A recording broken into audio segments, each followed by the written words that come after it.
My name is Joseph Caron. I am associated with the Institute of Asian Research. I am a former diplomat, including have the pleasure of being an ambassador to Japan. And I've been asked if I could chair this afternoon's gathering, this panel. It is part of a two-day set of exchanges on corporate, it's a workshop actually, on institutional change in Japan, East Asia, and Europe, as well as issues of corporate diversity and economic instability.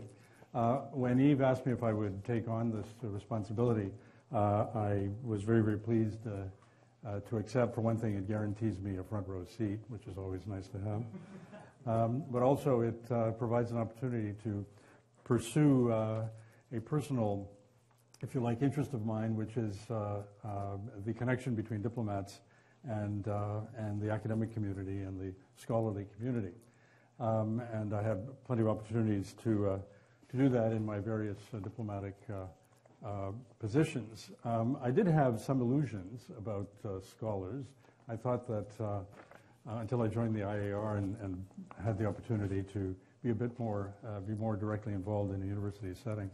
But I thought that scholars spent all of their days deep in thought and debate with their colleagues and reading, and they had really no practical worries whatsoever. All the money they needed was available. Unlike we diplomats who have to run embassies and foreign ministries and have to deal with pesky diplomats and pesky ministers, not pesky diplomats, but pesky ministers and fight bureaucratic battles. But since I've been at AIR, I've been corrected of that view, and I realize what a combination both of intellectual stimulation, but also some of the practical issues of making sure you have enough money to be able to pursue your studies and deal with all of these very bright students, all of whom are, or many of whom are here today. If there's one difference between diplomats and scholars that I would point to, certainly in my experience, the diplomats, whether they're in trade policy or whether they specialize in a geographic area, as I did with respect to Asia, have a predisposition to be very keenly not only engaged in their subjects and their specialization, but they want, if they're in Japan or if they're in China or if they're in India, they want their policies and governments and societies to be successful. We have a predisposition, perhaps because we're involved in the day-to-day relations, to be cheerleaders to some extent, and to get personal enjoyment, if you like, out of the success of the countries where, or the policy sets with which we are involved. I think that scholars, on the other hand, can't really be cheerleaders. Scholars are committed to capturing the best understanding of the issues that they have to deal with, and if they're dealing with issues such as we have on the table today, which is dealing with Mr. Abe and Abenomics, and not only is it a reflection on the past, but it's a reflection on the future. And this tension, if you like, which is not necessarily the same kind that we feel as diplomats, I find particularly stimulating. Which brings us to today's subject.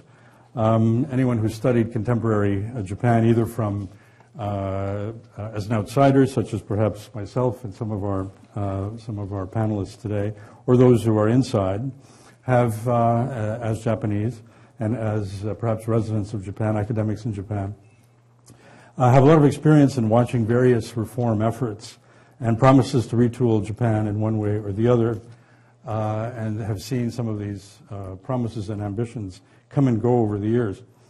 When Japan faces crises or huge and immediate challenges, such as the Nixon shock or the oil shocks, which some of us, a few of us in the room, will remember, Japan can undertake very dramatic adjustments and have successful changes. But when the challenges are more long-term and the solutions debatable, such as deflationary challenge, which has been in various forms over the last couple of decades, or the demographic challenge in Japan. Policies and processes of change and reform can be slow or even very, very cosmetic. Changes that require big league political leadership appear to be especially challenging given the power of resistance, most usually, but not exclusively, within conservative forces of the LDP. Efforts in the 1960s and 70s to reduce the size of government and the number of rules that society and business faced, in each case, each of these campaigns usually resulted in more rules, not less. Prime Minister Abe, Abenomics, and the third arrow risk sharing some of the features of these past reform and transformational efforts, which are invariably large on promise but uncertain of delivery. The Japanese political system, with diffuse power bases in practice and a constitution that provides prime ministers with relatively limited powers, certainly when you compare Japan and Canada, let's say, seems particularly adept at constraining change, which many business and social elites consider desirable. Think of the saga of Japan Post. Prime Minister Abe's Japan revitalization strategy is further complicated with the need for a parallel set of monetary and fiscal steps necessary to end and overcome the deflationary cycles and return to a steady and predictable growth. And those of you who saw the numbers that came out of Tokyo this morning on unemployment, on wage trends, on inflation, which is supposed to be going up, virtually all the indicators have been going in the opposite direction of the objectives of Abenomics. Fortunately, we have with us today some of the great scholars who can comment on not only the objectives that Mr. Abe has set for himself, but how he is succeeding and what the prospects are for the future. They come from some of the world's greatest universities, from Oxford and Stanford and University of California, Waseda, and of course, University of British Columbia. What we're going to do is I'm going to invite them. They're all sitting here at the moment, but I'm going to invite them one after the other, and they will speak for 8 to 10 minutes. And I have, being an aficionado of high technology, this is you have 2 minutes remaining, and this is, please conclude. But we have 2.5 hours, so anyone who wishes to, has not been able to, any of our scholars who haven't been able to finish their points will have other opportunities later. So what I suggest we do is we're going to go through the order of the following. Professor Hoshi of Stanford will be the first. Professor Lechevalier of the École des Hautes Études en Sciences Sociales will follow. And then Professor Tiberghien will succeed. Professor Miyajima will be fourth. Professor Sako will be fifth. And as they're setting up, I'll say a few words about each of them. And Professor Kushida will be the last of the six. So what we'll do, because everyone wants to be able to look at the screen, we're all going to move over here, and I will introduce them briefly one by one. After the session, we'll come back to sit here. They can comment. I'm going to invite them to comment on each other's commentary for openers, and then we'll do a Q&A and commentary, not just questions, but if you have some views, they and we and everyone will be interested in hearing them. I tell everyone, because this is being both recorded and webcast, very important to talk into the mics. And we have mic controllers in the back. And when we get to the Q&A, Joshua, is this Joshua, right? Joshua Kwan, will carry a mic around so that Justin Kwan, sorry, Justin, will carry a mic around. So I encourage everyone, indeed everyone should be speaking into the microphones. At the end of the afternoon, at the end at 4:30, the Institute of Asian Research will provide its usually generous complement of drinks and cookies for a brief reception. I think that's still on? Yes, yeah, in the back. And that will sort of end the afternoon. So those are my introductory remarks. Again, I'm pleased to be able to play a role. And I now invite Professor Hoshi to start, and perhaps we can all move to the chairs in the front so that we can.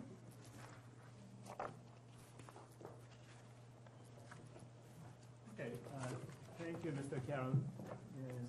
Okay, we put microphone here.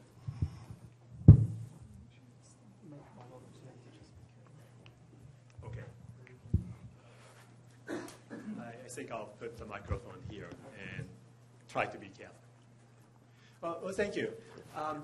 As Mr. Caron mentioned, I also consider myself to be a cheerleader for Japan.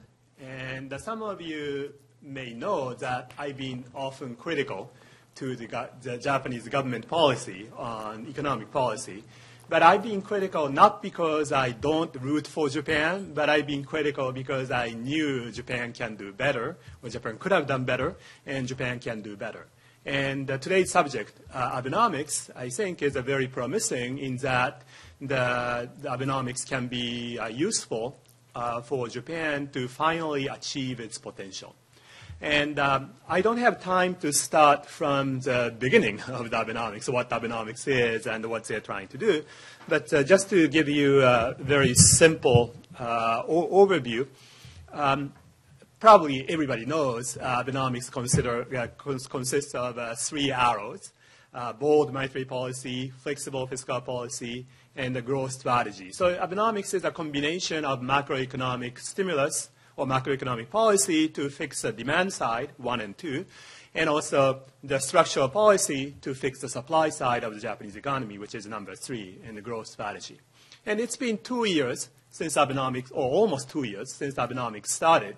So it's a good time to give a review of Abenomics and give some grades.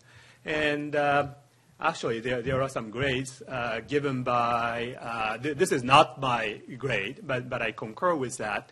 This is a grade given by Koichi Hamada, who's an economist and one of the economic advisors to the Abe government, and also former professors, well, one of my professors of mine back in Tokyo University 30-some years ago. And Koichi Hamada gave a grade for grade A for bold monetary policy. So Bank of Japan has been doing great. And I concur with his assessment, including the latest move by Bank of Japan yesterday to expand the monetary policy even more when the Federal Reserve announced the end of the quantitative easing. For flexible fiscal policy, he gives a grade of B, and I agree with him. And for growth strategy, he gives a grade of E for efforts, but implementation is the key. So together, it spells Abe. And I agree with his assessment. And actually, the Koichi Hamada gave these assessments after 1 year of Abenomics, and it's been about 10 months from the time he gave these grades. But I think this grade still applies to the current situation. Monetary policy is doing great. Flexible fiscal policy, there are some issues. Growth strategy, there are lots we need to see from now on. And since the rest of the panel, I think, will focus mostly on growth strategy, I decided to spend my 8 minutes, I guess now, 6 minutes now, on the issue of the fiscal policy. So the second arrow of Abenomics is called flexible fiscal policy. And this is supposed to mean not only fiscal stimulus, not only the government spending, but also the fiscal consolidation in the long run. As many people in this room know, that the Japanese government has a huge government debt problem. And many people find the government fiscal policy, the fiscal policy of Japan, is not sustainable. So it is very important for Japan to consolidate the budget in the long run, at least show the plan to credibly restore the fiscal sustainability in the long run in order to avoid crisis in the government bonds market. But so far, Abe government has been very slow to come up with a credible plan for fiscal consolidation. That's why Koichi Hamada gave a grade of B, I think, and I agree with him. So they raised the consumption tax from 5% to 8% in April of 2014, this year. And they're planning to increase the tax rate for consumption tax rate to 10% in next October, which is a way to achieve the fiscal consolidation by increasing tax. But the problem is they don't have the long-run plan, credible long-run plan to do just that, to restore the fiscal sustainability. Everybody knows, or many people knows, just increasing consumption tax to 10% is not sufficient. And the Japanese government need to either raise taxes even higher or cut the expenditure of the government. Probably they need to do both. And the Japanese government published what is called medium-term fiscal plan last year, August of last year, and they targeted to eliminate the primary deficit of the Japanese government by fiscal year of 2020. But at the same time, the government reports showed that according to their simulation, this is impossible. They announced that they will target the elimination of primary deficit by fiscal year 2020. But even with the high growth rate assumption of a 3.4%, which is much higher than today's growth rate, the eliminating primary deficit by fiscal year 2020 is not possible. So they need more plan, including the cut in the benefit, to achieve the fiscal sustainability. Every June, the Japanese government publishes basic policies for the economic and fiscal management. And this June, they did that again. And this was a great chance to include a more detailed plan to reduce the primary deficit to zero by 2020. But the Japanese government didn't do that. So now the Japanese government faces a very difficult problem because, as Mr. Caron pointed out, since the government raised the consumption tax this April, the economy hasn't been doing well. So if they go ahead and increase the consumption tax again in October of next year, that could put Japan back into recession. So there's a possibility the government risks the recession if they continue to go ahead with the increase of the consumption tax rate. So, and last time when the Japanese government increased the consumption tax, that was 1997, that was exactly what happened to the Japanese economy. The Japanese economy was recovering before the consumption tax increase in 1997 of April, but after that, Japanese economy stopped growing, and eventually they got back into recession. So this shows the fluctuation or the changes in the real GDP in 1997 tax increase and 2014 tax increase. I compare that. And date zero here is the period when the tax increase happened. So for the red line, which is a 1997 tax increase, the date zero is April or the second quarter of 1997. And blue line for 2014, the date zero is the second quarter of 2014. And I normalize the real GDP level 2 periods before the tax increase to be 100 so that we can compare the two series. And as you can see from here, we can see an increase in the GDP right before the consumption tax because the people try to buy the durable goods before the consumption tax goes up and then decline. And we can see a rise of the consumption or rise of the GDP and the decline of the GDP in the same magnitude or even a higher magnitude in 2014 as we observed in 1997. So the current discussion is whether the Japanese government should go ahead with increasing the consumption tax in October 2015. Critics argue that the further hike in the consumption tax can put the Japanese economy back into recession. That's a worry. The supporters of the consumption tax hike, however, argue that the government would lose the credibility that they will fix the fiscal situation in the long run if it reneges on the planned consumption tax increase in October. So they shouldn't renege the consumption tax increase or renege on the earlier policy. Otherwise, they would risk the crisis in the government bond markets. And this is an unfortunate debate, because if there was a credible plan for Japan to achieve the fiscal sustainability in the long run, then it doesn't really matter if the government starts increasing the consumption tax or increasing the tax in 2015 or 2016 or 2017 for that matter. It matters very little.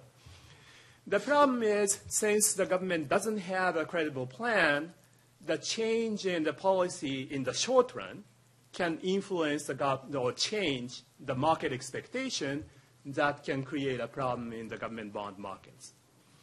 So it is unfortunate that they don't have a credible plan in the long run. So in this sense, the long-term commitment would actually buy a short-term flexibility. So what the Japanese government needs to do now, from a fiscal policy point of view, is to make a credible plan for the long run. And let me stop here. Thank you very much, Right. Professor Lechevalier,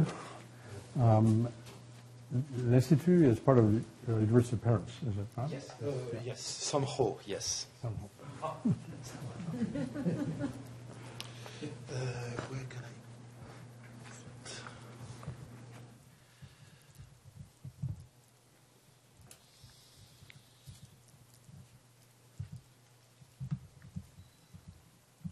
Okay.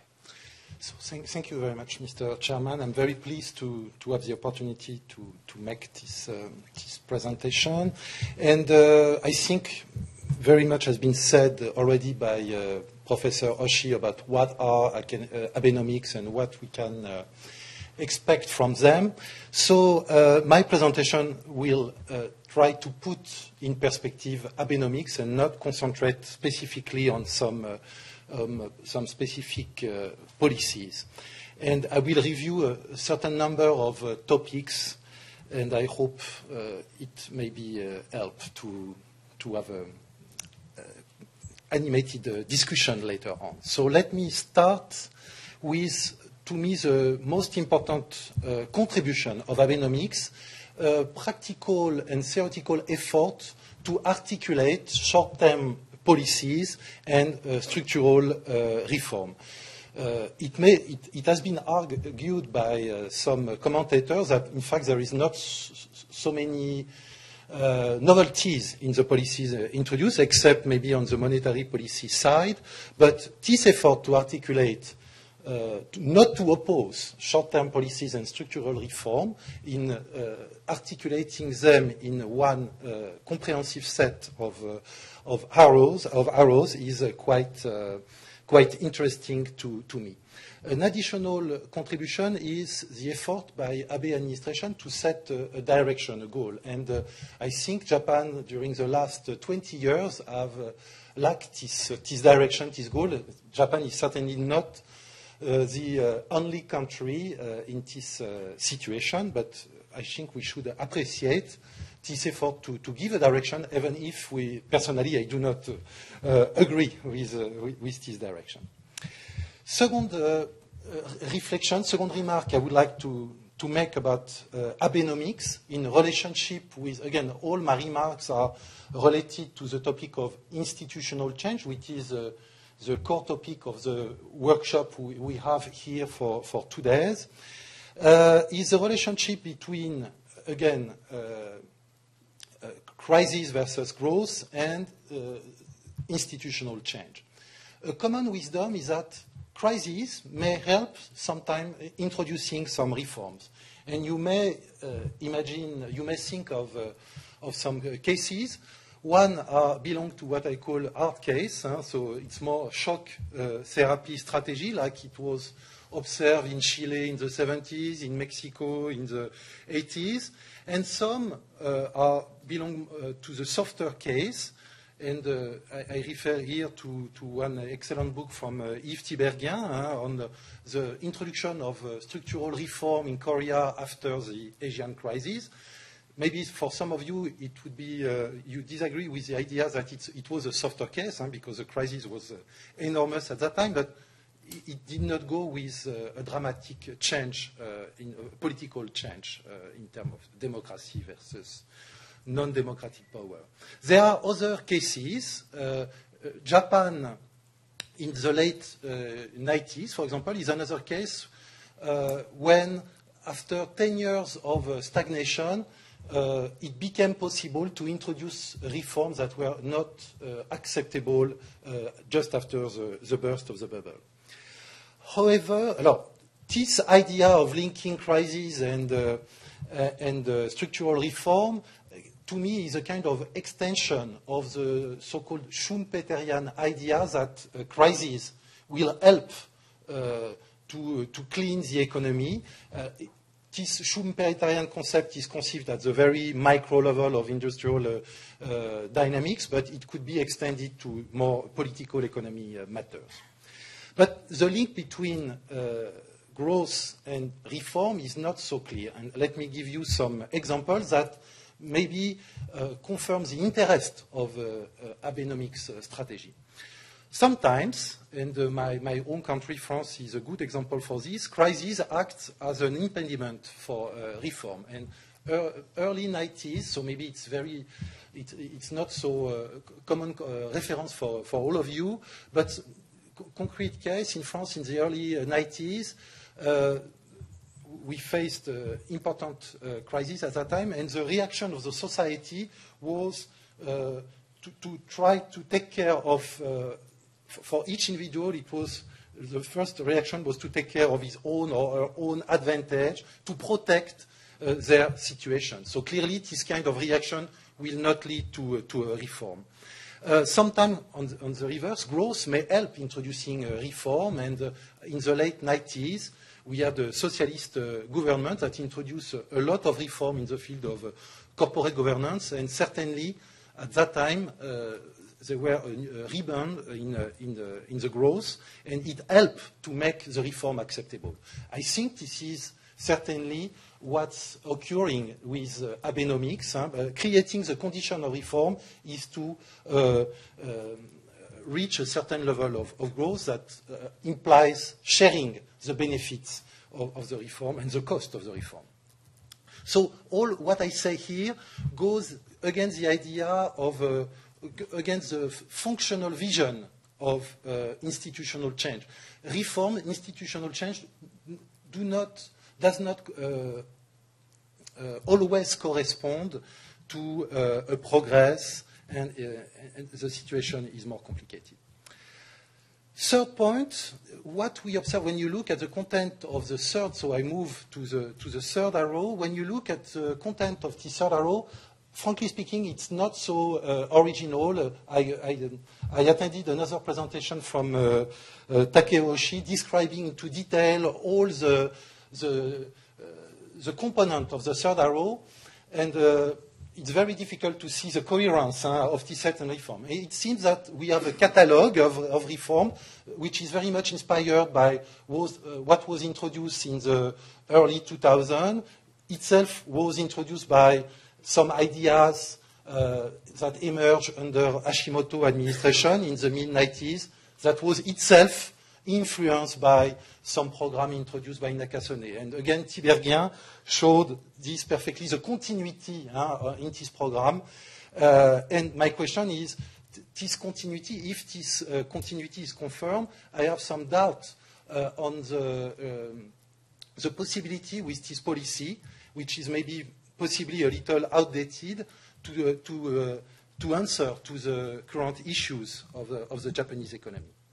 Next point concerns the TPP. TPP will certainly be the key point, whether this TPP is enforced or not, whether something is missing in the first sentence, whether it is really enforced without too much change, will have enormous consequences on the economy and will be a signal of the sincerity of this third arrow. At the same time, I would like also to discuss the impact of this liberalization. We both attended a conference last July with Yves Tiberghien in Tokyo, where were presented different vision on globalization, on the impact of globalization on the economy, and clearly what appears that the vision of big business, the vision of workers, and the vision of government are not exactly the same. Their interest is not the same. It goes to a more general academic question, the impact of globalization on inequalities. Until recently, the answer was there is no link between globalization and inequalities, and more recent studies show that the new stage of trade liberalization may be an explanation for this new trend in inequalities. Let me move to the, I'm almost finished, and let's move to the next point concerned, so again, putting this reform in perspective, the future of Japanese capitalism. So putting aside the issue of deflation, to me, the future of Japanese capitalism will depend on two major points. So growth strategy, and here you have two visions of growth, improving the productivity of the most performing companies or allowing the least performing companies to catch up with the most performing companies. And I'm not sure growth strategy of Abenomics deal with the second vision of growth. Second point is to define the social compromise in the Japanese society. It applies to reply to a certain number of questions, which growth model, which welfare regime. And again, I do not see any answer to this in Abenomics. To conclude, I would like maybe to offer a critical perspective on structural reform, if you allow me. Their impact, they are not the panacea. And the impact of structural reform depends on the way they are implemented. And the case of Japan in the 80s, I think, is a good example. The way financial deregulation was introduced gave birth to bubbles. So it's not always for the... it does not always lead to improvement. We should not underestimate the short-term negative consequence of structural reform. We should not underestimate the cost. And we should address the issue of sharing this cost within the society. And as for longer effect, let me give, because of lack of time, I will just consider the question of wage formation. And related to this, I think the work by Marie Sako is also very useful. That shows, regarding the evolution of Shunto, the so-called bargaining process, historical bargaining process in the economy, all the structural reform led to a decreasing power of this process of bargaining, and the very success of reforming the labor market in Japan may be considered as a major cause of deflation. And you see a good reform that may create, that may make the labor market more fluid, may also have some unintended consequences, and I think we should care very much about this point as well. Thank you very much. Thank you very much, Professor Lechevalier. And now I would invite our director of IR.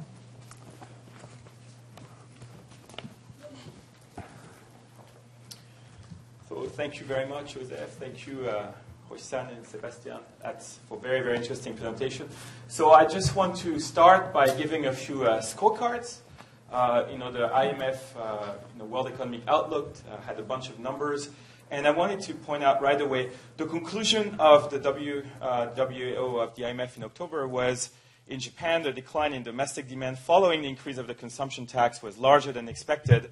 So as a result, the prediction of growth for 2014 has now been reevaluated to 0.9%, and it's a drop of 0.7% from April. So nearly in 6 months, the growth prediction for the year has dropped almost by half. And the evaluation for 2015 is 0.8%. So that's number one, disappointing growth at the moment. The Japanese current account surplus has almost disappeared. It's almost still marginally positive, but it's gone. And it's mostly due to something else, to the increase in LNG imports. The LNG imports due to Fukushima have increased by 50%, roughly, from Fukushima time. And we now have the latest data this morning that inflation, after increasing and looking like it was on target to reach 2%, the official target, has dropped back to 1% in September. And that's why we have a further increase in the QQE, and I'm going to talk a bit more. So in this context, I wanted to pinpoint just 3 things. First, say a few words on the first arrow, and particularly the political issues of moral hazard involved in it and what consequences it has. Then I want to talk a bit more about the domestic side of structural reforms on the third arrow and the issue of credible commitment. And then third, I want to talk a bit more about what I call Abe geoeconomics, that is the external aspect of Abenomics, and possibly the weakness there in terms of both a current TPP wavering commitment and what I call China avoidance, which in the end has a negative impact at the moment. But in all aspects, both in terms of TPP and China relations, the forthcoming summit at APEC will be critical. So November will be a very, very interesting time, and a few things could happen. So on the first arrow, I had the pleasure of having a very interesting debate with BOJ Governor Kuroda. Started at Todai, and then in the end it continued as a private conversation. So Kuroda-san emphasized that there's really 2 goals about this QQE. It's qualitative and quantitative easing, so it's a super QE. And it's now it's reaching about $800 billion a year, right, of purchase, of intervention into the markets. And about 75% or 80% of that is the purchase of bonds. So it's an enormous purchase of bonds, essentially, of Japanese treasury bonds. So Kuroda-san said, number one is to demonstrate the BOJ's determination, a long-term commitment. So it's back to that long-term commitment, but this time to end deflation and to a 2% inflation target. That's why the 2% inflation target is so critical. That's why the whole credible commitment is anchored. And the second is actual monetary easing in both quantity and quality, with a change in the monetary base and an increase in JGB holding by the BOJ. That has been seen in general as positive because of the expectations of deflation that have to be stopped. But there is one political problem, and I had the chance of discussing that with Kuroda-san, is the issue of moral hazard. And because by buying so many bonds, it gives a bit of a blank check to the government, and in turn, it gives incentives in a context of party politics and interest groups and the like. It gives an incentive not to do certain other painful things, right? To over-rely on this. And the response by Kuroda-san was very interesting. It's very thoughtful. Was moral hazard is always present and controversial. For example, U.S. economists want to eliminate the IMF to have no moral hazard, but we cannot disband the IMF. Likewise, it's not 100% possible to eliminate any moral hazard involving QQE, but we should try to reduce it. We must have policies that avoid crisis and avoid panic. We recognize that aggressive monetary policy can make the government less willing to do structural reforms. That is true, but we have to try to mitigate that. And after he said that, Ito Takatoshi was also very close to Kuroda-san and former dean at the policy school of Todai, famous economist, added that this is partly why Kuroda-san has pushed so hard for the increase in consumption tax. So that the increase in consumption tax was partly a way to mitigate the moral hazard arising from the first arrow. But this is where it creates a dilemma. That is, the more there is reliance on the first arrow, the more it's important in the short term, beyond the long-term issues, to actually move forward on increasing consumption tax in order to put pressures on party politics to actually move on the third arrow. So there is an interesting conundrum here linking all this. So that was my first point. The second point is about third arrow. So there's a bit of overlap with what Sébastien said, so I'll skip that. Just a reminder, the way Abe-san presented this at the G20 last year, said I just have 3 goals, and he officially presented that to the G20 leaders.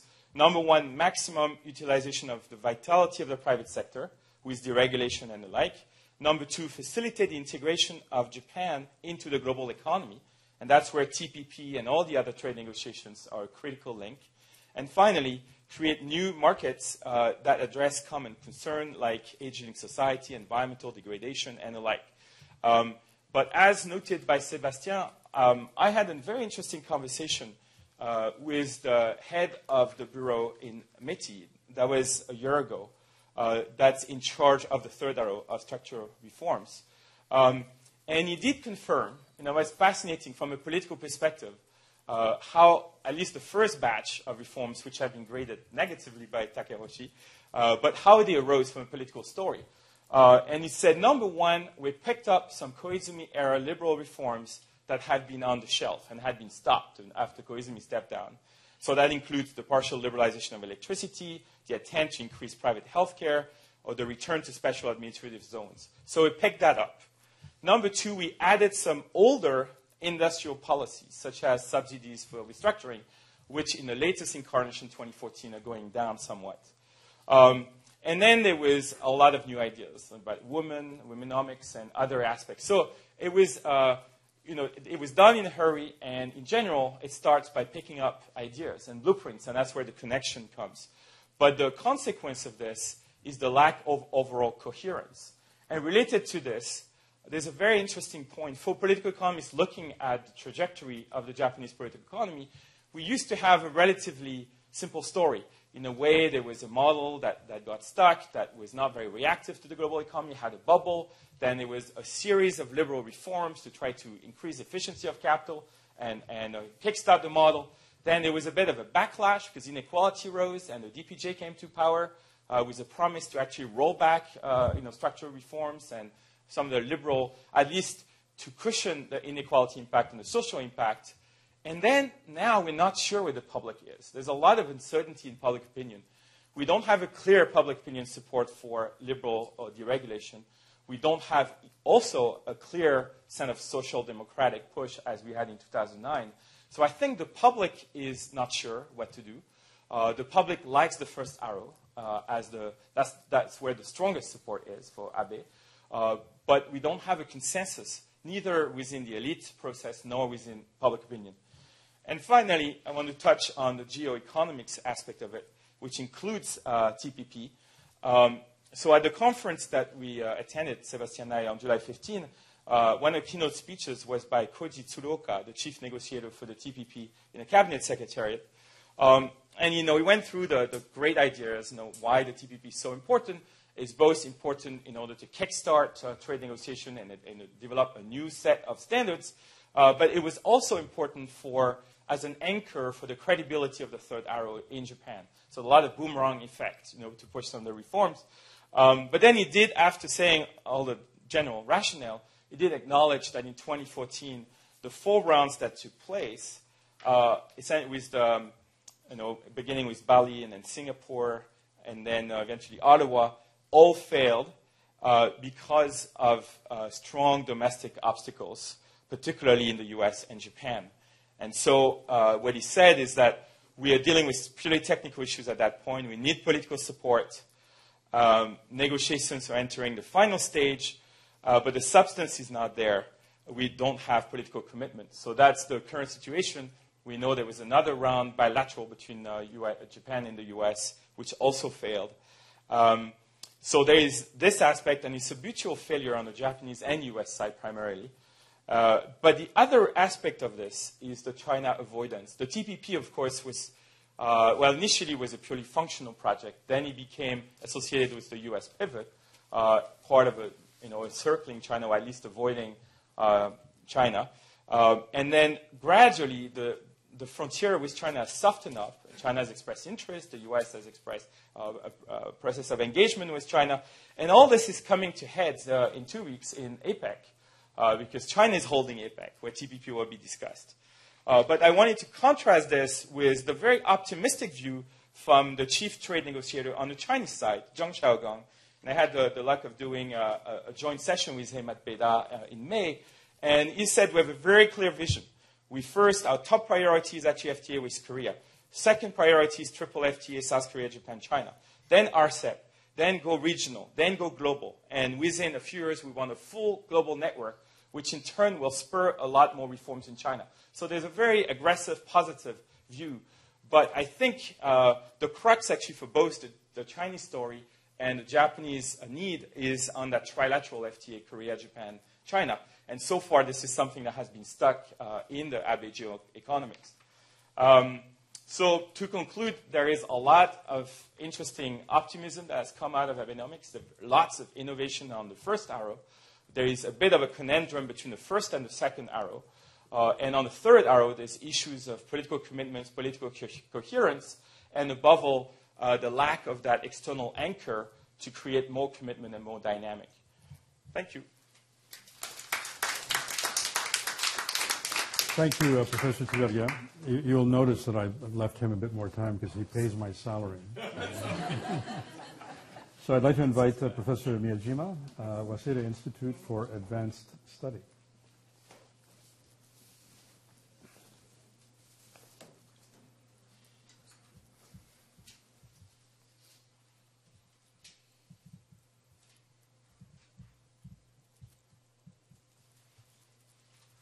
Thank you for Chairman. So the topic that I discussed today in a part of this Abenomics panel is about the corporate governance and growth strategy. And as Hoshi-san already explained the whole future, this is the third arrow of Abenomics. And as the part of the third arrow of Abenomics as a growth strategy, a series of corporate governance reform was put a priority in the growth strategy. And what happened, or what is going on in Japan, is June 2013, Japan Revitalization Strategy, Nihon Saiko Senjaku, emphasized on the corporate governance reform. And this was revised June 2014. And June 2014, the company law, or corporate law was amended and introducing outside director with the principle of comply and explain. So is the Japanese version of a stewardship code. And this is a fiduciary duty of the institutional investors. So that they're aiming institutional investor to engage in the company decision-making process. And after establishing this stewardship code, now the Japanese financial, also Tokyo Stock Exchange and financial service agency, Kinyucho, is now trying to establish a Japanese version of a corporate governance code.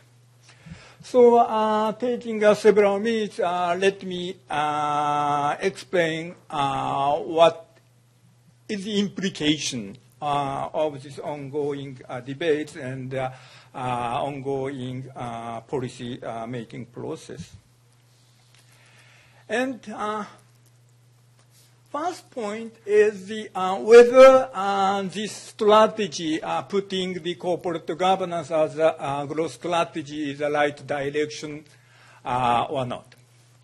And I would say this is a good, putting a stress on corporate governance is a right direction on the one hand, But this corporate governance emphasis seems to be a slightly over expectation or excess expectation. And the first statement is it's a right direction in the sense that in Japan, the listed firm is very popular compared to other companies. So other countries. So this is some evidence that compared to even to the UK, Japanese firm is likely to be listed. And the corporate governance reform is related to a listed firm and solving agency program, so that putting a stress on the corporate governance may make sense because the listed firm is a majority. But on the other hand, corporate governance reform is supposed to enhance the corporate efficiency, but it is not so far clear what mechanism and how much extent. And what is much more ambiguous is macro effect of a corporate governance reform. So it's true that corporate governance reform may increase the organizational efficiency of Japanese listed firm, but LDP party or government is expecting much more, such as the increasing stock price, and this stock price has a wealth effect or increasing consumption and active capital market associated with the equity finance and the M&A market. So these kind of the good cycle is not necessary to be guaranteed by doing a corporate governance reform. And then next point, which I'd like to emphasize here is what is the problem corporate governance in Japan? And my feeling is the problem of the Japanese corporate governance is, in one word, is the weak shareholders or weak interest of shareholders. So recently, the share held by outsider owners, which is defined as the purpose of holding a stock is the financial performances. So institutional investor or individual is the representative. This is the 60%. And the rest of 40% is the insider. The definition is their aim of holding a stock is keeping a relation with the other firms or keeping some private interest. And represented by banks or corporate shareholding or cross shareholding, which is somehow familiar with you. And this share is right now 40%. And this structure is quite different from the other countries. And this is a situation of the ownership structure across the country. So one thing which have changed in Japan is share held by outsider increased almost 20% compared to 2 decades ago. But compared to the US or UK, still the share held by outsider is much lower, which is Japan is 60%, but in the US or UK is almost over 90%. And still the structure in Japan is similar to Germany rather than US or UK. So given this situation, my feeling is the task of the corporate governance reform in Japan is still the shareholders' interest is weak, so that keeping the human capital investment of the insider, but strengthening the influence outside shareholder through some reform. That's our main task for corporate governance reform in Japan. Then let me briefly explain what the stewardship code or what the reform of the external governance structure, which composed of the relation with the shareholders, and then move to internal governance reform. And recently, Stewardship Code was implemented, and there are 7 points, including making the clear policy of the asset management firms and others was enacted or put in place as a rule. And there are several points, but in my feeling, the main effect of these introducing Stewardship Code is the first one is the changing the attitude of asset owners, such as a GPIF or others private or public pension fund, to make their investment policy clear. So that's the first point.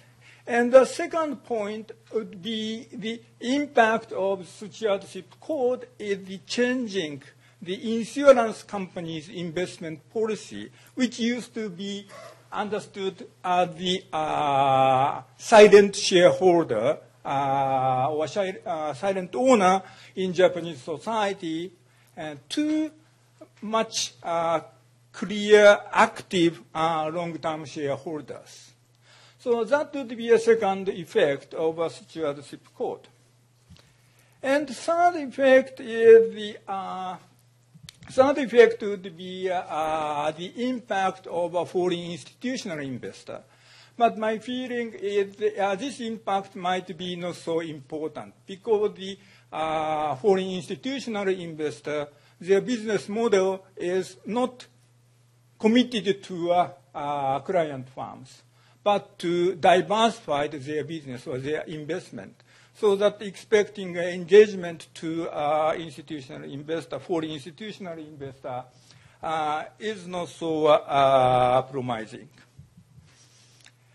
And as for the ownership structure of Japanese firm, recent main issue is how to cope with cross-shareholding. And recently, Japanese version of a corporate governance code is under the discussing. And one of the main topic is how to restrict cross-shareholding. And it should be important issues. And other point is about the corporate governance reform within firms, but this point will be discussed after our discussion. Thank you.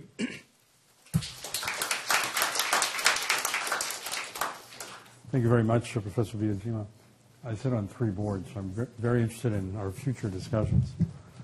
And now we have Professor Sako, Professor of Management Studies, Said Business School, and Professional Fellow at New College at the University of Oxford. Thank you. Let me just load up the slides, and hopefully that saves time in terms of complementing. You won't be penalized. Oops. I have to close this. No. Technologically challenged. I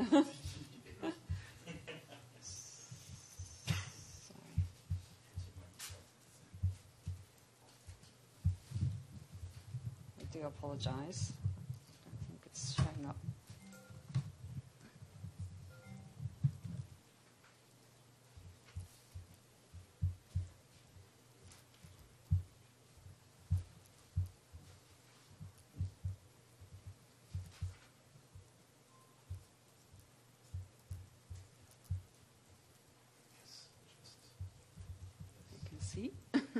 Great. Okay, thank you. So I was initially going to talk without the slides, but I thought it would be good to have some.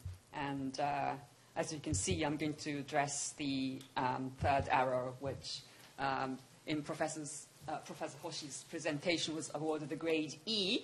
And one reaction to that is that it's too early to tell in a typical way.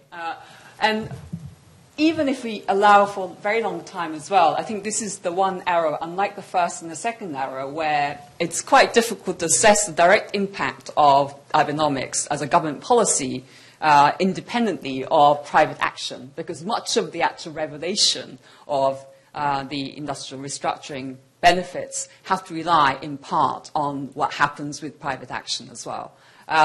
I'm only really going to take up two pieces in the puzzle. One is, as a long-term observer of the Japanese labor market, what's happening to labor reforms. And then the other, which is really the growth strategy with respect to investing in venture business or startups. So let me start with the first one, which is about labor market reforms to create a world-leading employment environment, as Abenomics' industrial revitalization strategy document describes. And I think in all, Abenomics appears to have what in effect is a kind of mixed objective. Firstly, to link corporate earnings improvements to wage hikes through a mechanism like the coordinated wage bargaining process, Shunto. The second is really to enhance labor market fluidity or flexibility without creating unemployment, so lower the friction on unemployment, and but revitalizing the external labor market in juxtaposition, though, with, I think, in my view, also improving the workings of the internal labor market. So that actually means that non-regular workers are not just flexible temporary workers that could be shed as you like. Abenomics also talks about improving the careers and treatment of non-regular workers as well. So as a whole, this sends out a fairly mixed message about where we want to head to. But in order to evaluate, I think, whether or not Abenomics is working or will be working, it's probably good to have very concrete evaluation criteria. So I will take the key performance indicators, KPIs, which are actually sung in the document, and with respect to labor market reforms, which are these two things. So decrease by 20% people who have been unemployed for more than 6 months. That's long-term unemployed in Japanese context in the next 5 years. Also raising the hiring rate for general workers who change their jobs within a year to 9% in the next 5 years as well. So that's sort of mid-career hire movement, so making external labor market more flexible. Now, one might think that these are good targets, but compared with some other targets, like for women, such as increasing to 30% for women, all managerial positions by 2020, which is, in my view, not achievable. These are possibly achievable targets as long as the economy grows to a particular higher rate than it is now.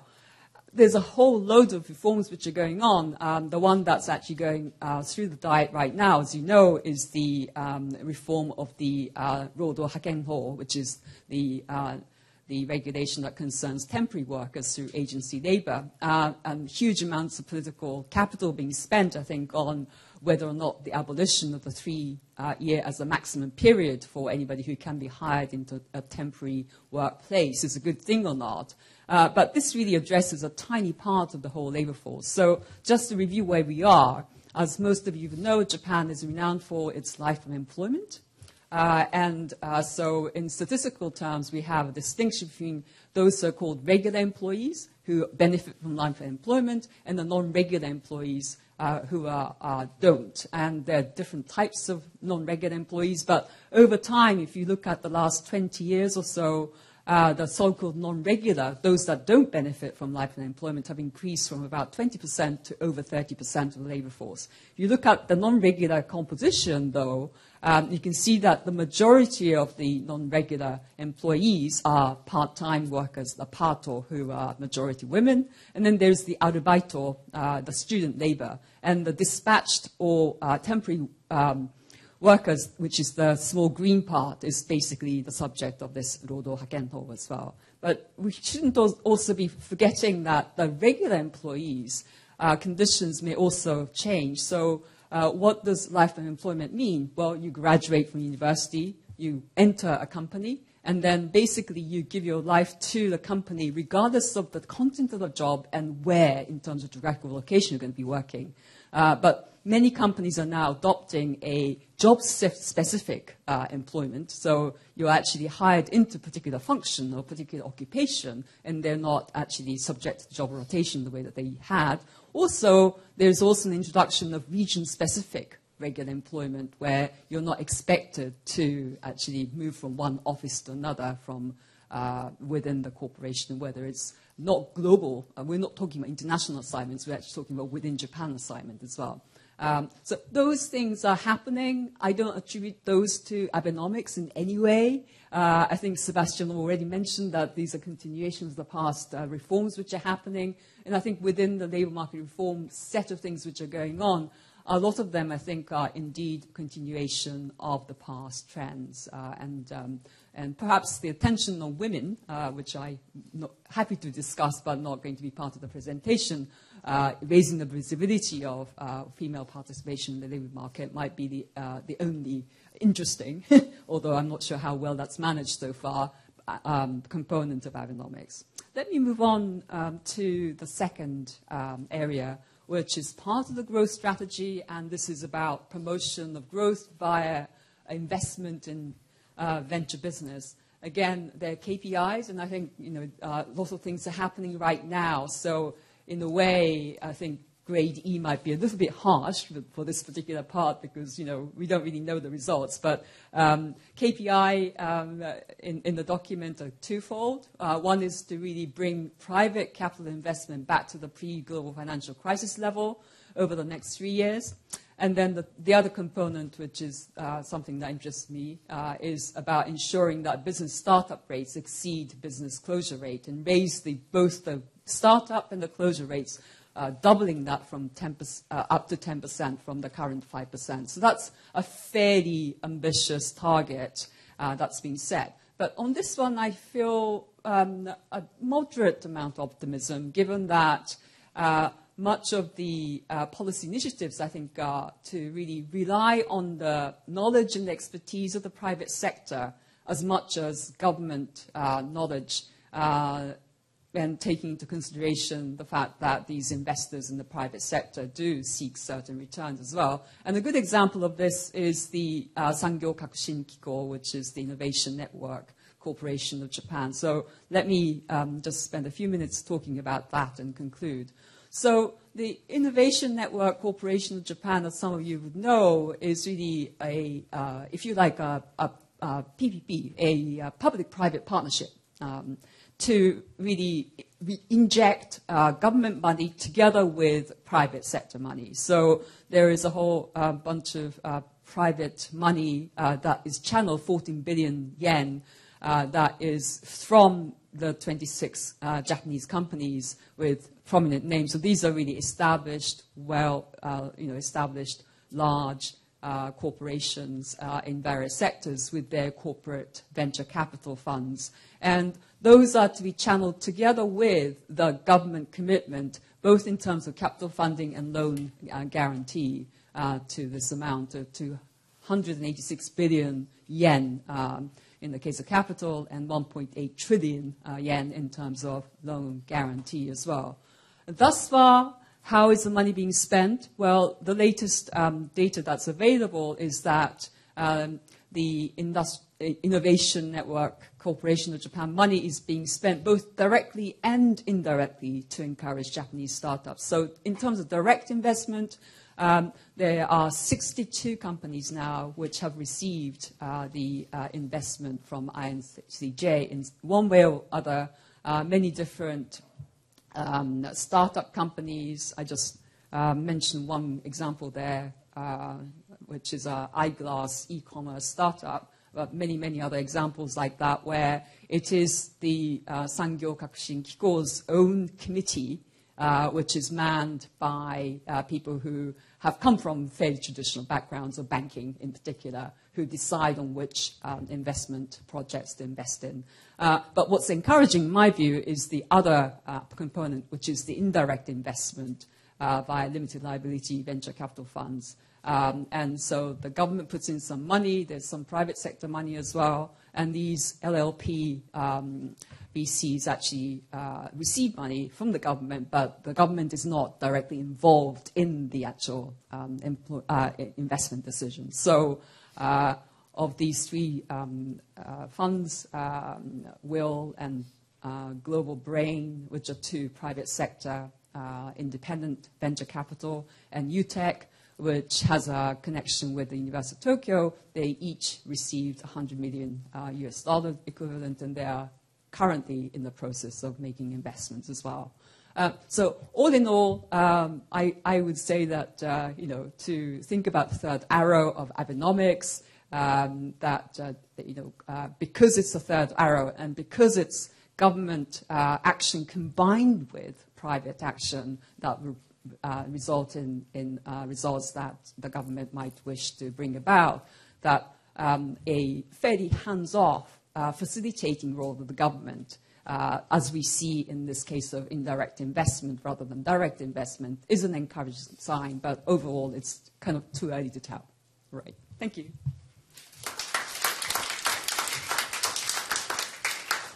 Very good, Professor Sako. Professor Kushida Kenji, who is at the University of California. At Stanford. Sorry, got the wrong notes. I was also at California before. But you graduated, that's it. So as speaker number 6 in a panel of 6 people, I have two purposes. One is to have but a fairly forward-looking perspective. And second is I'll inject as much energy as humanly possible so that you can stay awake. It's been a long, straight run before the Q&A. So I'd like to cover some of the areas of major opportunity that have not been utilized yet.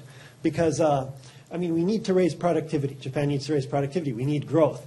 And Takeo Hoshi and his collaborator recently published a paper, or are working on a paper that looks at some of the low-hanging fruit that can be rules and regulations that can be shifted to raise Japan's ranking, which is one of the goals along, say, starting up a business. Well, I'm going to look at the big fruit. It's not the lowest hanging fruit, but it's huge, and that is information technology. If you look at the U.S. growth, for example, productivity growth gains have largely come from services, but services have been transformed significantly by information technology in several ways. Right? Some activities have been automated entirely with IT. Other activities are sort of a hybrid, where their efficiency or productivity has been raised, but the core activities kind of remain. And then a smaller group where sort of personalized services, haircutting, et cetera, where it's just a little bit of efficiency gain, but at the end of the day, not a huge amount. But it's these automated and then hybrid. These are the sectors that have had the activities that have had major productivity gains. So improvement of this kind always comes in organizations adapting and discovering new ways to operate. For example, when the world moved from steam power to electricity 150 years ago, it took about 75 years for factories to realize, factories were set up according to the logic of steam power, which means there's a central steam power turbine, and then all the machines are connected with belts.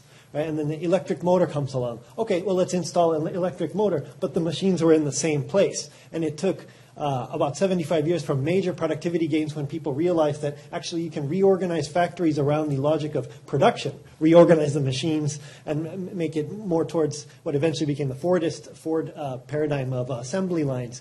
And so that's the shift from steam power to electricity. Well, with IT, activities can be shifted around, which requires organizations to be shifted around.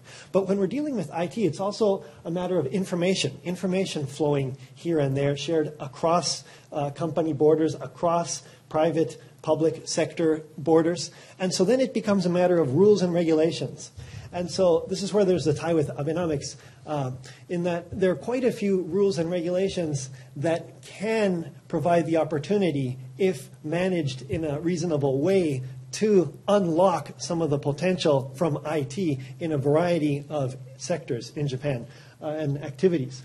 Because Japan's IT is a very interesting phenomenon because, on the one hand, consumer broadband or wireless, it's a world leader. Right? The availability of fiber to the home at very low prices leads the world on almost every measure. Wireless, very fast, and it had its own trajectory of development, but basically very advanced. But business adoption of IT has lagged far behind the US. And to some degree, Europe, but it depends on how you measure it. So what about these business? Well, some of it is just efficiency. Internal data centers shifting to the cloud, and this just takes time if you're conservative, et cetera. But a significant area that people thought would happen if they built out consumer broadband would be that innovations in areas like healthcare and IT, education, transportation, all of this would be unlocked with this new broadband and wireless high-speed infrastructure. But it wasn't. And so it turns out that there was a discovery that it was a lot easier to facilitate the competition to build out these networks and services than it was to actually adopt them. For example, in healthcare, data sharing across institutions, lots of small hospitals where the patient's data is a written piece of paper. So to take that patient's data and put it into a database, who gets to use that database? How can it be shared across organizations? Obviously, there are massive efficiency gains to be had not only in the operation of hospitals, but diagnoses, et cetera. With the technology for remote diagnosis and whatnot being pushed from the private sector in a certain way, it's these regulations over how to use the data that have lagged behind. But, and then second, let's say education, right? Cloud-based solutions for a variety of activities to get IT into the classrooms and be hindered by rules that were originally to protect students, but they basically say that student data cannot leave the building. So if you're going to put the student data in a cloud, it doesn't work because it has to be within the building of the school. Okay, fine. That doesn't seem too difficult to deregulate. But we'll get to the next one. And then transportation, for example. Intelligence in cars. If you use a Google Android phone right now, Google knows its traffic information. It comes from your maps, and it anonymizes and pulls it out. Well, what are the rules about who uses what data for what? Sometimes deregulation isn't the only thing that helps market mechanisms function. It's also rules clarifying what can be used for what that then get conservative organizations to say, well, if there's a gray zone, we're not going to step forward. But since you've said that it's okay to do this and that, we will go ahead and do that. So an additional reasonable rules can actually help to create a variety of market mechanisms. So those are healthcare, education, and transportation areas, well, that are some of the big things that can be IT can be applied to that we would expect pretty big productivity gains that haven't happened yet. So what can be done? First, Abenomics style is basically cabinet office leadership with the potential to break vertical silos of policies and regulations held by ministries that are often very conservative. Right? That's the potential here. And historically, whenever there have been vertical silos, it has been periods of strong cabinet leadership that have led to breaking some of that. Well, here's a perfect opportunity for example, IT and healthcare. IT in education, where the ministry in charge per se isn't particularly interested in IT, but if there's central direction that helps push them in a direction to do that, it may help. Second recommendation I have is government as a lead user. For some IT solutions, it got some news, but the implications weren't really discussed when the Japan Post consumer relations database, right? The Japan Post is, as it was being privatized, it adopted the consumer relations management software platform of Salesforce.com, which is a San Francisco-based startup that started up in 1998. This is Japan Post. It's a very how can you get much more conservative than Japan Post, right? Is what the public image. But they adopted a platform from Silicon Valley. Well, that actually led to a huge business in Japan of small, medium companies and other larger companies saying, well, look, if the Japan Post adopted a Salesforce.com consumer relations database management solution, I think it's okay if we do it too. So the government can be a lead user in some of these things, and I would recommend that it go ahead and does that. And of course, government expenditure can give a small boost to GDP in the short term, but the spillover in private sector can be potentially massive. Third, content. Well, Japan's IT used to be on the consumer side with, say, its Galapagos cell phones. If you were there, when are we going to get this? Except the answer was never. It got washed away by the iPhone and Android. But the point is that now global platforms do not trap the domestic content industry like it was trapped for the 90s and 2000s. The platforms are global. So then that leads to how can we monetize a lot of the content which if you ask a lot of young people these days, why are you interested in Japan enough to live there, work with, et cetera, and say, well, I got really into it through the animation and this and that. But it hasn't been monetized yet. The government recognizes this. Part of one of the strategies is Cool Japan promotion, except that the strategy itself is not cool because it's very traditional industrial policy saying that, okay, we're going to subsidize the activities of these chosen firms chosen by a sort of proprietary and discretionary criteria. Well, why not make this more into something like a contest or a prize-based thing? So a certain amount of sales and then you get it. Then there might be more private investors that in trying to aim for this potential payoff if it wins would invest.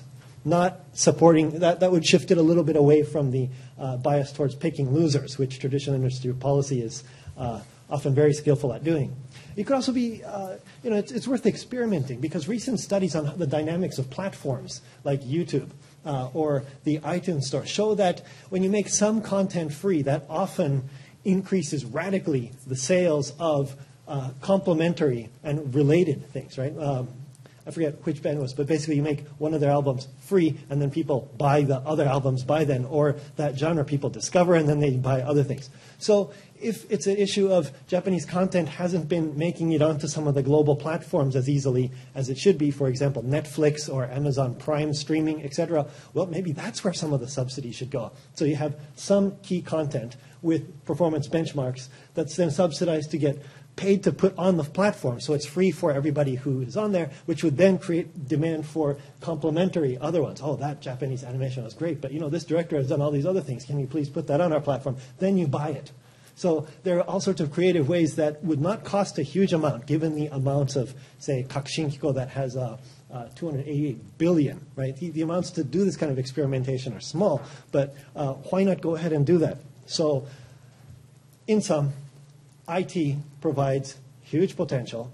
It's big fruit, medium low-hanging, because some of these rules and regulations are in place largely because of bureaucratic conservatism, which can be broken apart by cabinet leadership. And then there's potential, real potential, for some experimentation that would not be too costly, that could take advantage of some of the dynamics of the new global platforms in IT. That's it. Thank you.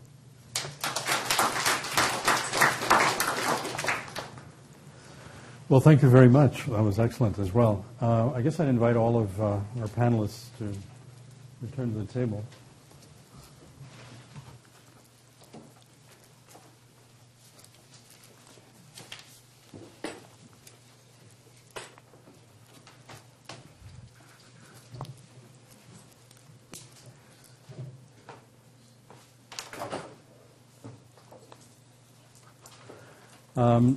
Now, not that I want to grandstand, but I think I'll probably, having said that, I'll stand out here. It may be easier to direct the next stage.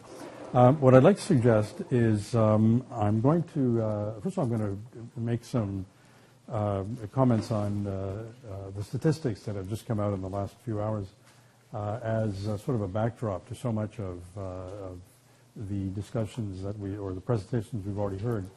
And then I'd like to give an opportunity for our panelists to comment on each other's presentations.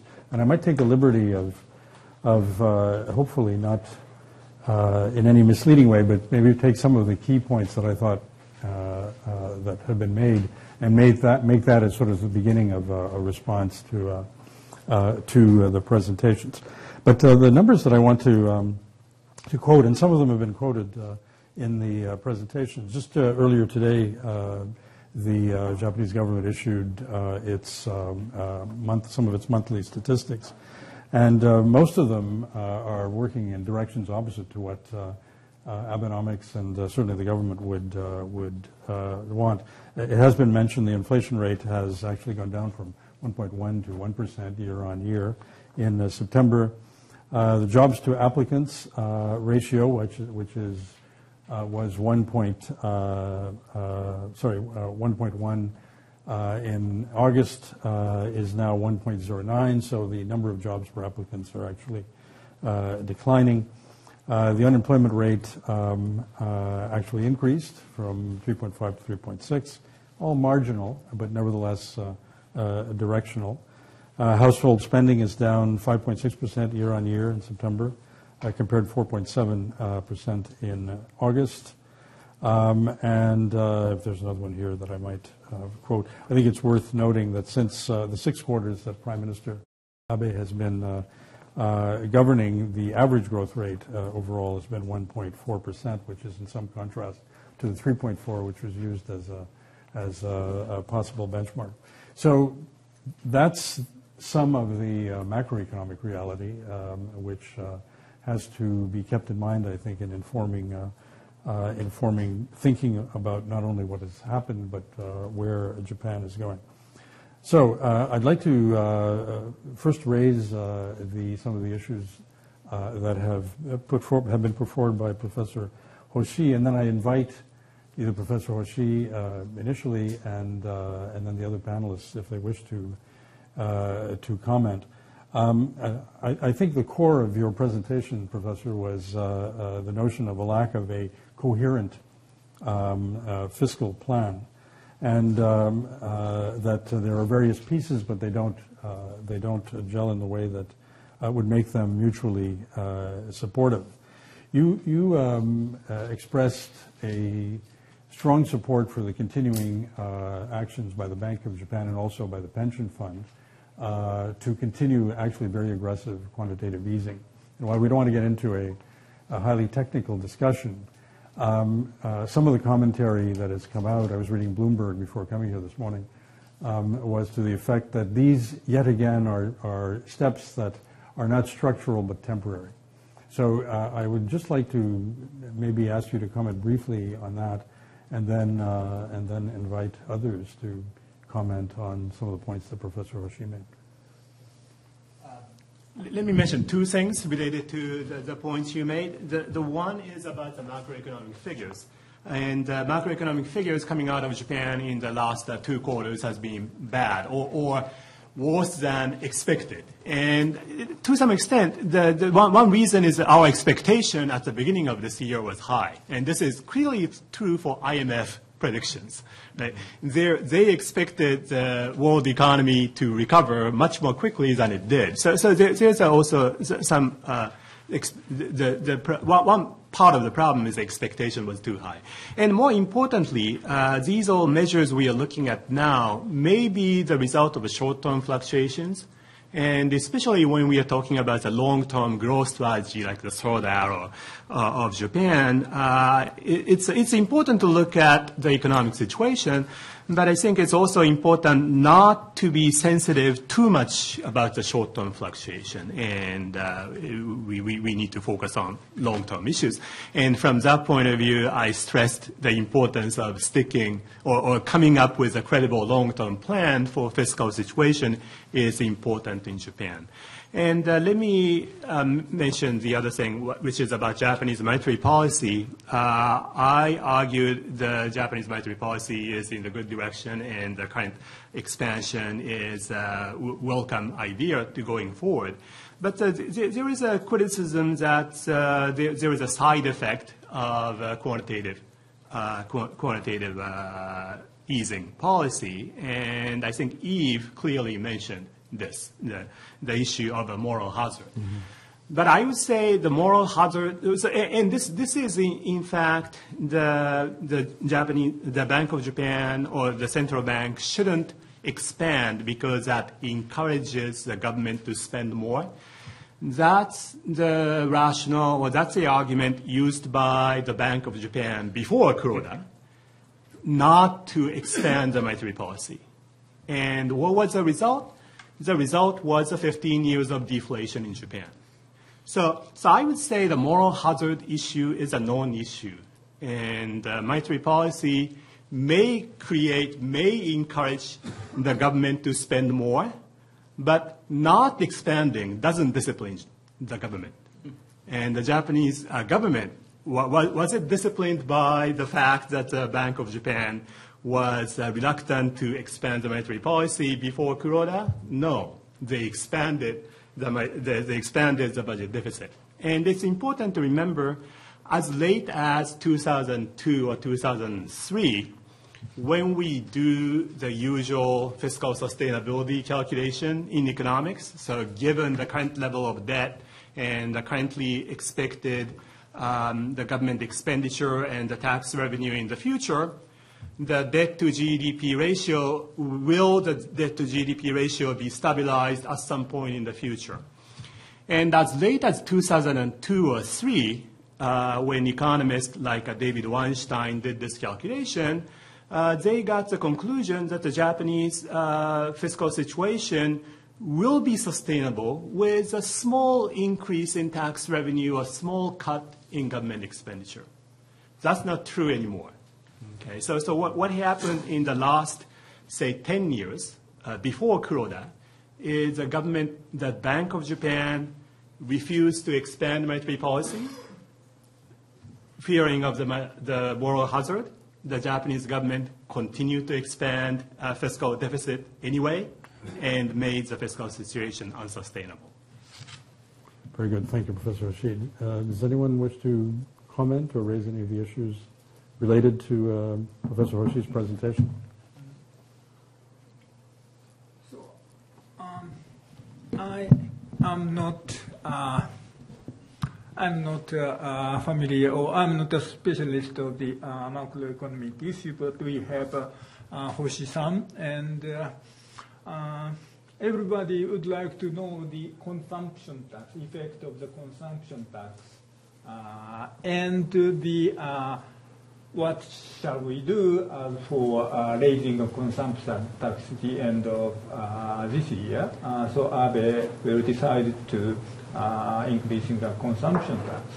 And my feeling is the following to original plan is the only way to do, but I'd like to ask some opinion, Hoshi-san, on these consumption tax issues. So this relates to another thing that Yves pointed out, which is a conundrum. Right? The consumption tax increase is important because it can discipline the government from to prevent it from increasing the budget deficit, or finally encourage them to consolidate the budget. But at the same time, the consumption tax raise can slow down the economy, which seems to have done this year. As I said in my presentation, this conundrum doesn't have to exist if the government has a credible plan in the future to consolidate the budget.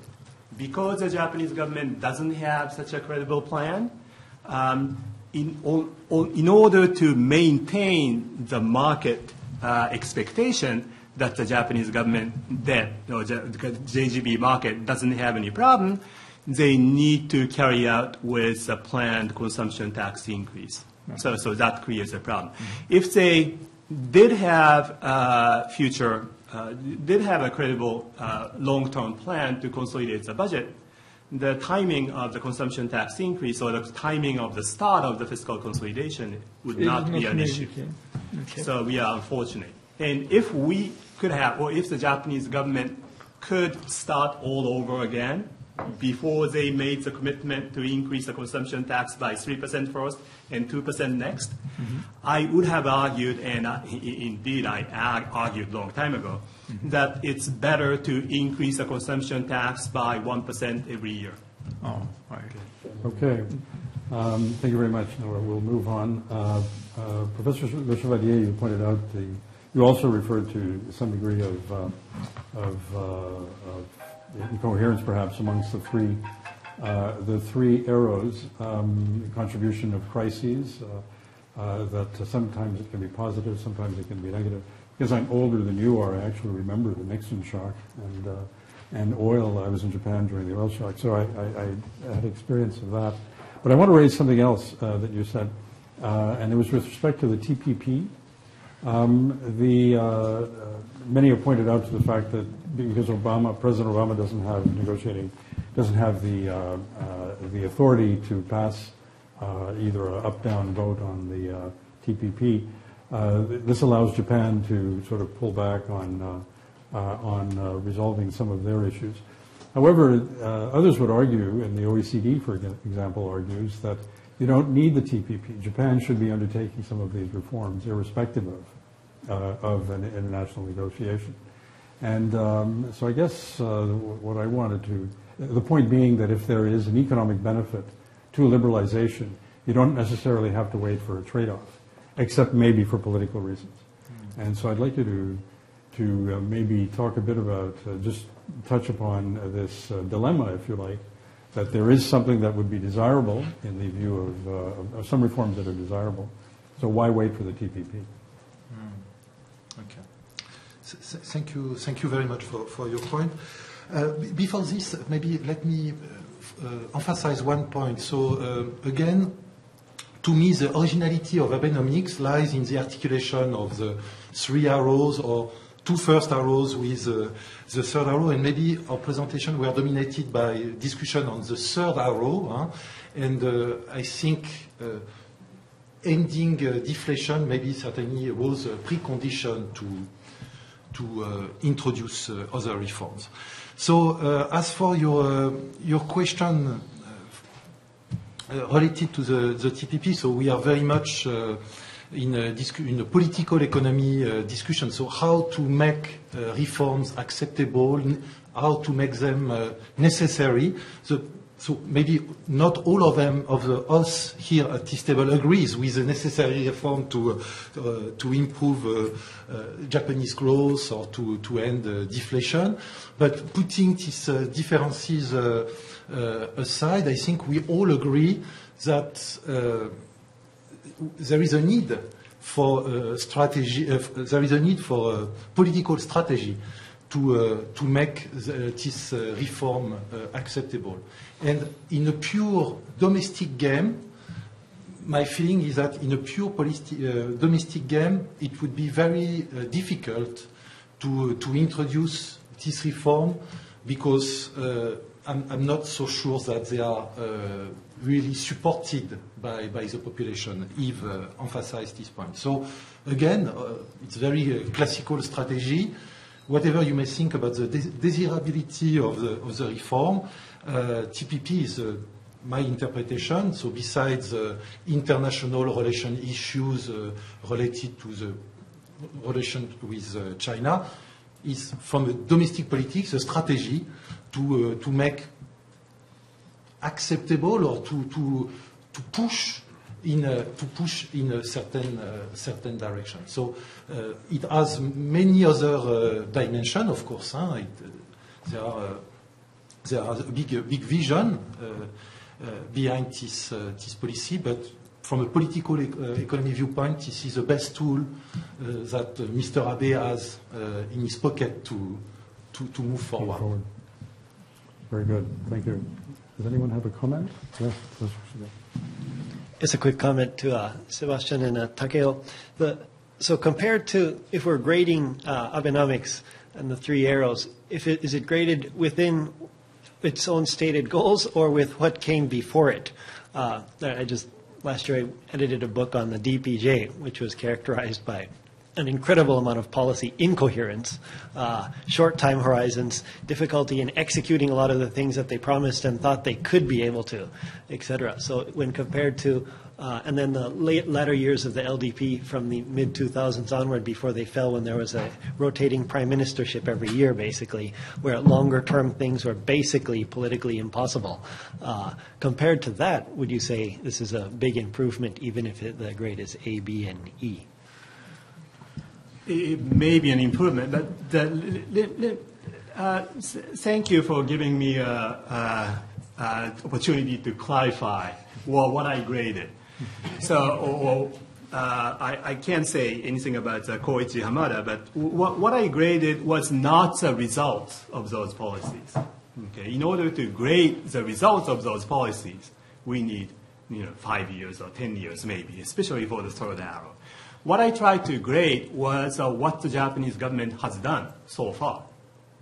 So that's why the monetary policy, they have implemented expansionary monetary policy. So in that sense, they get A. They may not succeed. We still don't see if they achieve the 2% inflation rate goal in 2 years. But regardless of the result, they have implemented what they say they will do. Fiscal policy, they have half done it. They don't have a credible commitment in the future. So when they say flexible fiscal expenditure, they got the fiscal policy. Expenditure part, they got. The consolidation part, no. Structural policy, they still need effort to implement those things. Very good. Professor Tiberghien, you touched on a lot of the key issues that are germane to Abe and Abenomics. Oh, sorry. Oh, pardon. I mentioned that Professor Tiberghien, his presentation captured a lot of the themes that are key to today's debate. One point, if I understood correctly, was the absolutely crucial nature of reaching the 2% inflation target.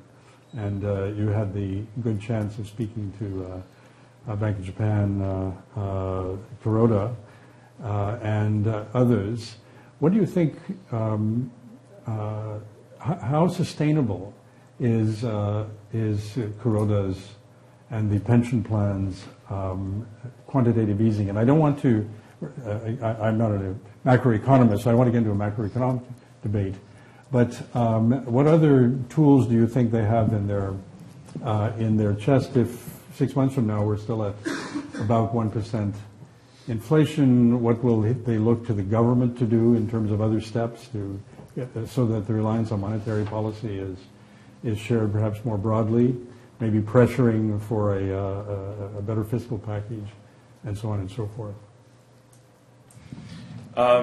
Right. So I also will invite Professor Hoshi to add something. My view, talking with Kuroda-san and Ito-san, was, first of all, about the importance of the signaling. This is, in a way, the easiest of all the policies, part of Abenomics. This target of 2% in 2 years is the easiest to comprehend. And so it has a great signaling effect. And this is essentially what got Abe elected. That's how he shifted opinion polls months before the election back December 2 years ago. And so it's really the signature policy. That's why it matters so much. Also, deflation is the real disease of the last 20 years or 15 years. Now, normally, the QQE to that level has got to work, right? The worry has been more at which point you tip over into inflation that you can't stop, right? So there is this difficult balance. I mean, the QQE traditionally, right, is always, now we call it this sophisticated QQE, but essentially it's money printing. Usually, over centuries, governments have been careful because at any point you can tilt over into uncontrolled inflation. So far, you don't see any trace of it. I mean, it's just a difficult game. At some point, you play with fire. But at this point, there seems to be room. And mechanically, if you augment the monetary supply to that extent, at some point, you're going to hit the 2%. The worry then is how you decelerate and you escape from QQE. And that's what's happening with the US now, the debate. So normally, it's going to work. When the additional tools is the wage aspect, right? So, but I think it's at Davos in January that Abe emphasized that a wage shock was about to come, that he would see a big increase in wages. He promised it. He wrote a column in the Financial Times about this. And it did not happen, really. But I think he's going to push on that front as well, as Sako was emphasizing. So those are the two main instruments I see. I think that, eventually this part is going to work. The problem is, there's a cost, there's a legacy. You can't do it forever. So it's what happens when you tip the threshold. Mm-hmm. Mm-hmm. On the TPP, I should have added, it's also become, it was the other very simply identifiable promise in some ways. But one complication about it is that early on in the Abe government, it got intertwined with foreign policy. And it's clear that in the motivation of Abe to join the TPP when Japan was not, there was a strong foreign policy component, which was about getting closer with the U.S., tightening the U.S.-Japan alliance, and having strong signals against China.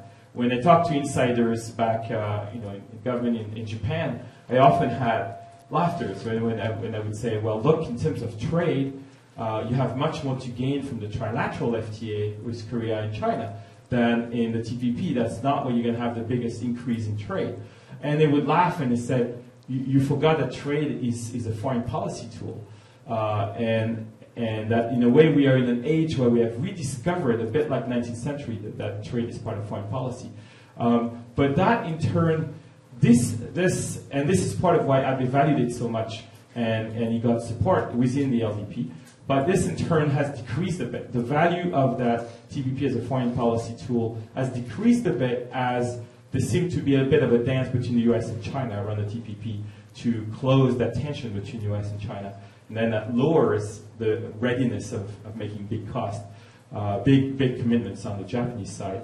However, it's still a very important tool, as mentioned by Sébastien, to break domestic deadlocks at home. So I'll leave it there. Anyone wish to comment? Or? Just want to add, Yves is absolutely right on monetary policy. The Bank of Japan can always buy more assets, and inflation will happen before the Bank of Japan takes over the world. Very good. We'll keep that in mind. Keep that in mind. Professor Miyajima. Oh, sorry. Yeah. I just had a naive question to you as a political scientist about the kind of ideological shifts in the Abe government.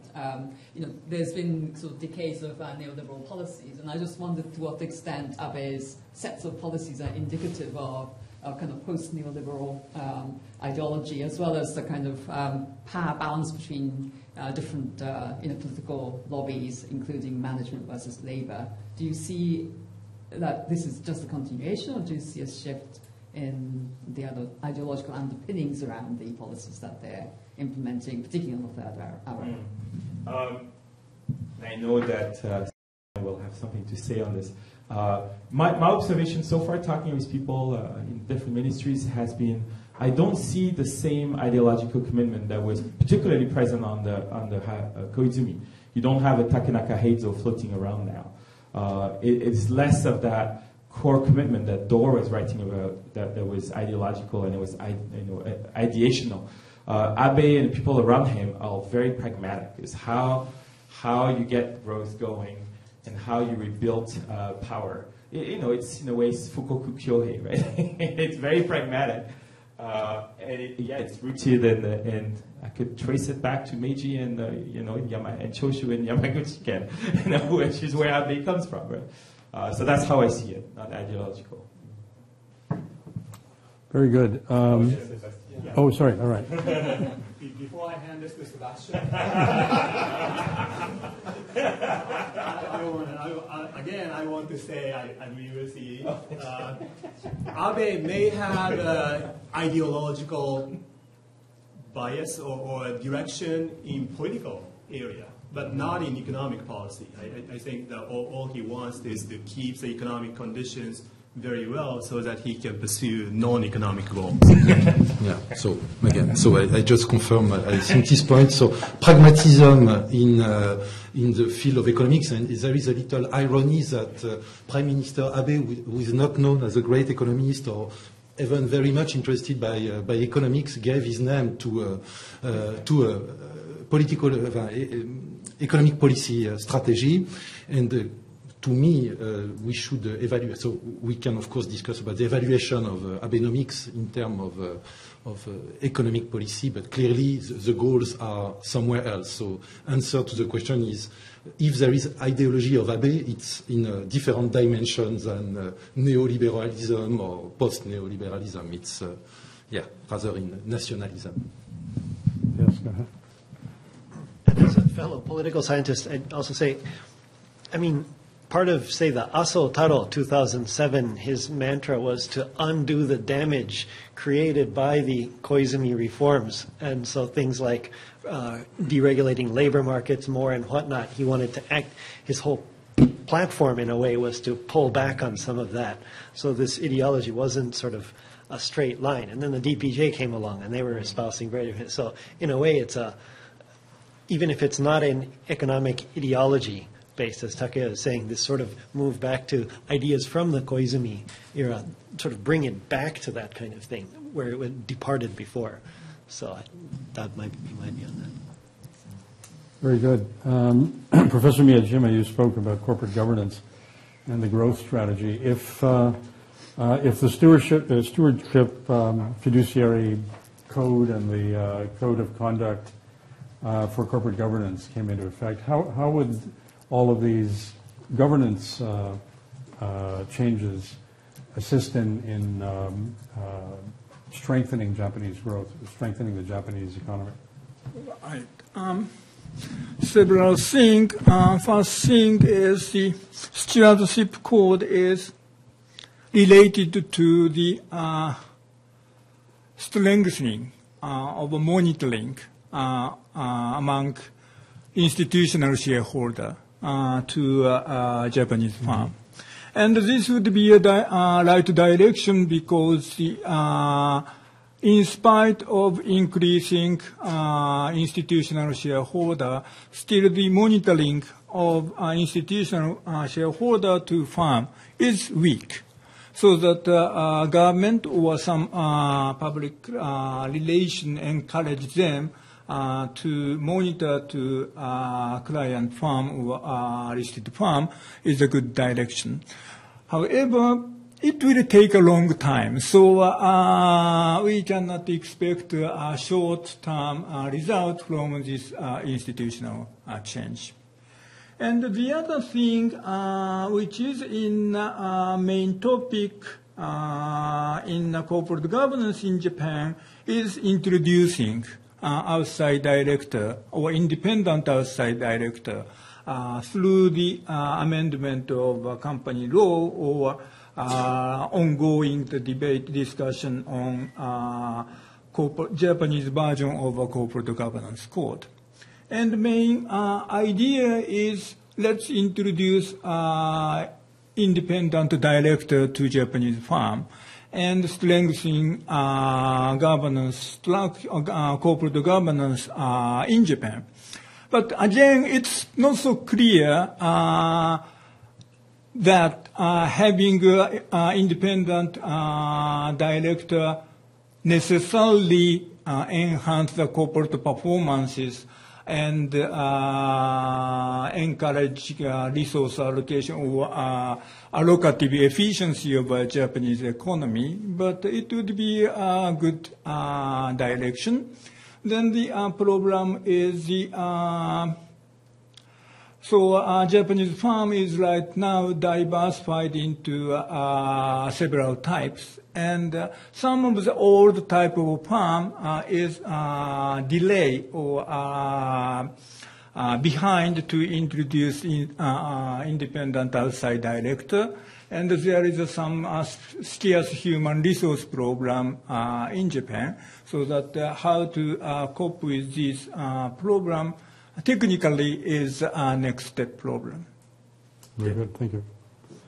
Any questions or comments? Yeah, I have a question. You mentioned the GPIF reform very briefly, but if the reform goes through, the GPIF can become the largest institutional investor in Japan overnight. Right. And what's the view on that? How big would that reform be? Yeah, GPIF reform, so government pension fund reform is now the hot issue. And one of the issue of GPIF reform is the asset allocation issues. So given the constraint, the share allotted to domestic stock is, I suppose, the 15 or 16%. But yesterday, it was released with monetary easing policy. GPIF increased their holding domestic share over 20%. So it's a big decision of the asset allocation, and it may completely have some impact on demand on the capital market. But this is a good thing or bad thing is another issue. And it takes some risk compared to a previous asset allocation. So, but anyway, government already disclosed a policy for asset allocation issues. But in terms of the corporate governance reform issues, putting aside the asset allocation issues, the policy for selecting asset management firm should be clarified according to a stewardship code. So before stewardship code, pension fund, GPIF or other pension fund is not so clear to show their policy for selecting to asset management company, which implies that they are not monitoring to asset management firm, in spite of asking them to manage the money. But now there is some movement to strengthen the monitoring to asset management firm, showing some guideline of using their asset money. So that would be a good step for the investment chain in Japanese system. Yes. Directly related to that, one of the so the founder of Will, which appeared in Sako-san's presentation, has long said that, because it's a VC basically, if the Japanese government pension fund, which is so big, allowed 0.1% allocation into venture capital, that would at least double the Japanese VC pool of funding. And if you remember what happened in the U.S., it was the 1970s relaxation on pension fund investment restrictions that allowed pension funds to invest into venture capital, VCs, which then provided the dominant pool of money for VCs to go invest in Apple and all of these other Silicon Valley firms. So that's a potential there. And then if it was 1%, then it would actually approach 75% of the U.S. stock of VC, pool of VC money. So that's how big, it's far big, this fund is so big compared to anything else in other advanced industrial countries. I'm looking at the clock here, and I'm going to ask Professor Sako and Professor Kushida to comment briefly on their presentations, then we'll go directly to questions. But Professor Sako, you had a very rich presentation. I would like to ask you how realistic you think some of these KPIs are. I think many of them are not terribly realistic. But more to the point, you say that it's still too early to grade Abe and Abenomics, the third arrow.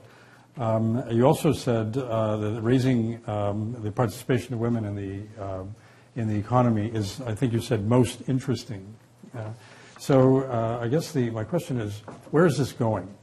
Realistically, what do you expect to see happen, either in terms of participation rates or issues such as daycare and so on and so forth? So the KPIs, if you look at the document, there are many, many of them, indeed. And I guess I would classify them into ones which are potentially achievable and the ones which I mentioned are in that category, and then the other category which are definitely not achievable. It's clear, for example, that the one thing I mentioned about women, that by 2020, 30% of all positions which are managerial, or it's called shido tekichi, so positions which are in a position to lead others, should be women. Now, depending on how you define it, but however you define it, however low the managerial hierarchy might go, that's not going to happen, right? So I think there are some targets like that which are definitely unrealistic, and it's never going to happen. So, but on women in general. This is not something that I research about, so I'm just talking about, this from one single female Japanese non-resident outside Japan. Looking at the debates, I think it's great that it's a lot more visible, that a lot more people and the corporate people seem to be talking about it, that there are definitely, if you look down at any kind of company report, that there are female faces, just one face, for example, in the board of directors in some corporations. One or two female faces which are outside directors, normally with some kind of qualification, like legal or public accounting qualification. So I think things appear to be, a lot more visible, and there's definitely more sort of nursery provision and other public funding that seems to be going into it. I'm a pessimistic optimist. Pessimistic optimist. Okay. Very good. And finally, Professor Kushida, I'm going to ask you. Oh, yes. We can distinguish KPI or the group of KPIs into two groups, achievable, non-achievable. But I guess more useful way of grouping KPIs to those KPIs which are useful for economic growth, and those KPIs which are not, which don't necessarily lead to more economic growth. And these are KPIs on women's promotion and women's participation in the labor is one of the few KPIs which are clearly related to economic growth in Japan. And I think that's probably the most important part of the third arrow of Abenomics. Finally, to Professor Kushida, I want to not quote you specifically, but to pick up what I understand is a theme that's very important, and Professor Sako sort of mentioned it as well. At the end of the day, governments can do so much, politicians can do so much. They only have 24 hours a day, like the rest of us. And what the governments can do best is empower individuals and organizations and businesses feel that they are a part of the wave of history, part of the wave, let's say, of reform and that sort of thing, and undertake actions themselves within the broad context of reform and transition. Personally, I saw this happen in China in the turn of the aughts, 2001, with the WTO was used as an excuse for all sorts of changes that had nothing to do with the WTO. We're seeing it a little bit with Prime Minister Modi in India right now, who's even going into the streets to clean some of the streets just to convey this message that people have to take this on. Japan has an excellent example of this in Sato Ikeda era of income doubling, which tremendously empowered the communities to take initiatives on their own. So thinking of your presentation on ICT, you, of course, spoke about what government actions might be taken, the Prime Minister's office encouraging the silos to talk to each other and that sort of thing. But do you see this sense of business in ICT or other sectors, transportation, health, and education that you mentioned, institutions taking off on their own, or is everyone waiting for the government? The more conservative actors are waiting for the government, and pieces of the government, such as, say, somebody from a major IT firm that's embedded in the or seconded to the cabinet office, are looking for good outside ideas to put on the shelf, and as Yves was saying, so that when the time is right, they can be pulled. So partly self-serving, partly to solve the broader good. We want to be on the shelf for that and say, look, here are some ideas out there, so consider us for that. And so there are a variety of mechanisms for academics and also companies who do sometimes second people to the government to do this. But it's not a sort of overt, let's pressure type of thing. And there are certain firms like SoftBank, for example, that will say, look, these rules don't make sense. I might have to sue the government to get the rules that I want. The vast majority are very conservative when that happens in that front, because if you expect that you need to work with the government in the longer term to get better payoff, you'll be more conservative. But there are movers and shakers, and we want to be part of that. So. Okay, thank you very much. Let's turn to our audience for questions. And Justin, you have the mic, and we have the first one on the left.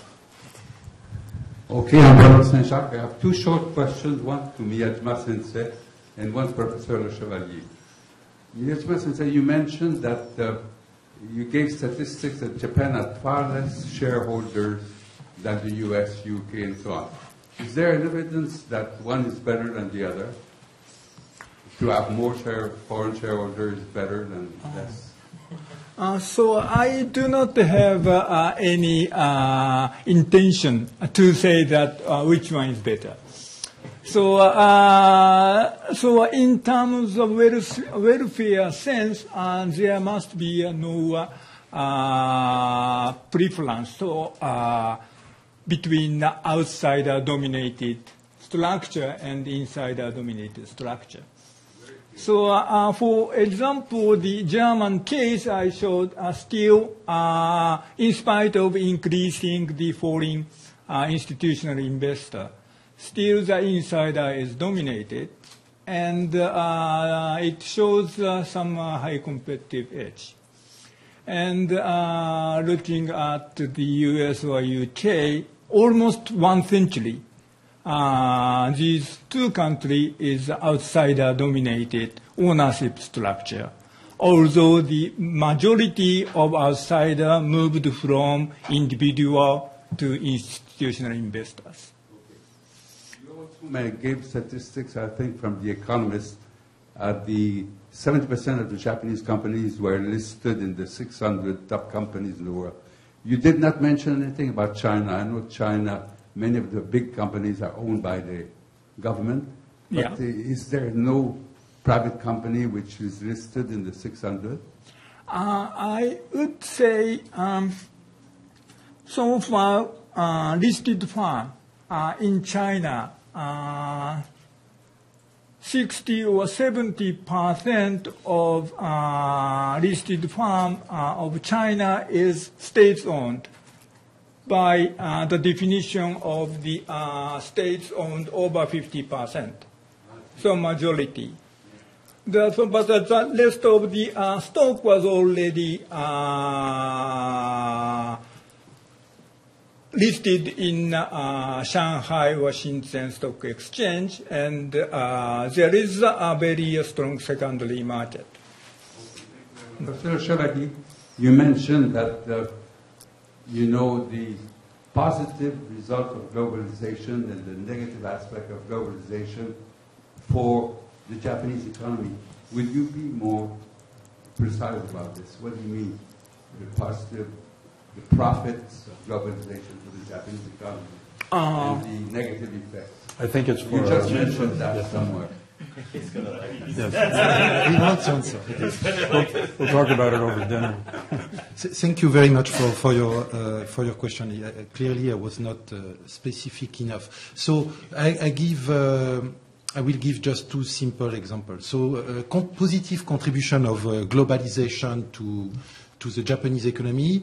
It allows some high-performing companies, exporting companies, to beneficiate from larger market opportunities, and some now classical studies show that going to the global market, you have a kind of selection effect. So which firms are starting to export or doing FDI, generally they are the most performing, okay? Well, I was more interested in the negative aspect. Yes. And to continue on this, so globalization allowed these companies to learn from their experience of exportation and to get even more productive. On the negative aspect of globalization, as I said, so you have a long discussion among economists that reach a consensus maybe 15, 20 years ago, showing that there is no empirical evidence that globalization affects inequalities. However, and this is completely related to what I just said, more recent studies, and including the study I mentioned that will be published next year in a journal called Review of World Economics, more recent studies using microdata shows that the process I described on industrial dynamics, which is very positive because it allows high-performing firms to enjoy benefits of their high productivity, also may be translated into increasing inequalities being between workers working for these high-performing firms and workers working for domestic firms. This is a negative side of globalization, which lead to more inequalities between these two types of workers. Merci. Okay, after. David. David Edgington at UBC. Thanks, everyone. Wonderful presentations and comments. I have a question related to the word transformations. And here we are at a university where part of our mandate is to teach the next generation. So I wonder if anybody could comment about how universities in Japan are running with the spirit of Abenomics. Perhaps Professor Miyajima, who's from one of the most famous universities in Japan. Okay. So the point is under the Abenomics, what university is doing is your question. Good question, tough question, isn't it? So it's not limited to Abenomics, but recent situation of Japanese university. One thing is government would like to introduce a competition among universities. And there are some competition of, the global CEO, global Center of Excellence. And recently we introduced super global university, which aiming at within 10 years, the university has to be world rank 100. And the university is competing each other, and some university is succeed to be accepted, and some universities failed. So that it's tough. This is one thing. And the other thing is also the government tried to introduce some compensation system, a merit pay system into a university. And although there is a strong and big debate to introduce this kind of a pay for performance system in Japan. And my feeling is so far the Japanese university is so equalized among the professors, so that although we have to be very careful about introducing this kind of pay for performance is important. And the third thing, which is I am working for private university, and so honestly, it's slightly too casual, but what I'm thinking is the difference or some circumstance difference between state or national university and private university has been changing, and it's seems to be favorable to a private university because the budgetary constraint to national or state university is so strong. So that the exception to several universities such as Tokyo or Kyoto, national or state university is facing a lot of trouble. Thank you. Hi, I'm Brent Sutton. I'm with Political Science at UBC. I've got two questions, just looking for short answers, and they can be addressed by anybody who wants to take it. The first one is, one of the biggest problems I see with Japan facing is demographics, and I wanted to know what Abenomics is dealing on the demographic side. I think there's been some mention of increasing female participation rates. But specifically, what about immigration and what about retirement ages, which are obviously two large structural problems? My second question is, why hasn't Japan faced a bond crisis already? It has the highest sovereign debt per GDP. Its levels are typically well above where we would normally see a bond crisis. The answer, I come from the markets, the answer typically is Most of Japanese debt is held internally, and that's why we haven't seen it. But I wondered if A, you would agree with that observation, or B, if there are other reasons that are preventing Japan from experiencing a sovereign debt crisis.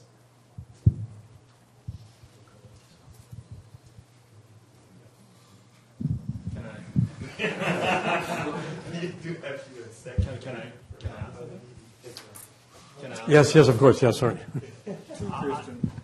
I have a couple of papers on the second question. And those papers basically argue, one, the argument that Japanese government the JGB bond market doesn't face a crisis because all of those are held by the Japanese residents. Doesn't make sense. But even if it does make sense, there's a limit. And we show that at this pace, the Japanese government bond, the amount of Japanese government bond will exceed the financial assets of the Japanese residents in 10 years or so. So before it reaches that point, the crisis will happen. Now, why the JGB market hasn't experienced a crisis? And our reasoning is it's because the market, financial market, believes that the Japanese government will consolidate the budget or will come up with a credible plan to consolidate the budget before it is too late. So that totally depends on the market expectation, which can change overnight. So that suggests the crisis hasn't happened, but it wouldn't be surprising if that happens anytime. And especially these days, I've been skeptic about the JGB market for a long time. I've been arguing there is a danger of a crisis. And recently, the Japanese government bond increased its amount. The interest rate continues to fall. So even I started to think that JGB market may be safe after all. So that's a sign the crisis may be around the corner. There's a short-term effect. The current amount of 80 billion, right? I mean, it's so much short-term now purchased from the BOJ directly.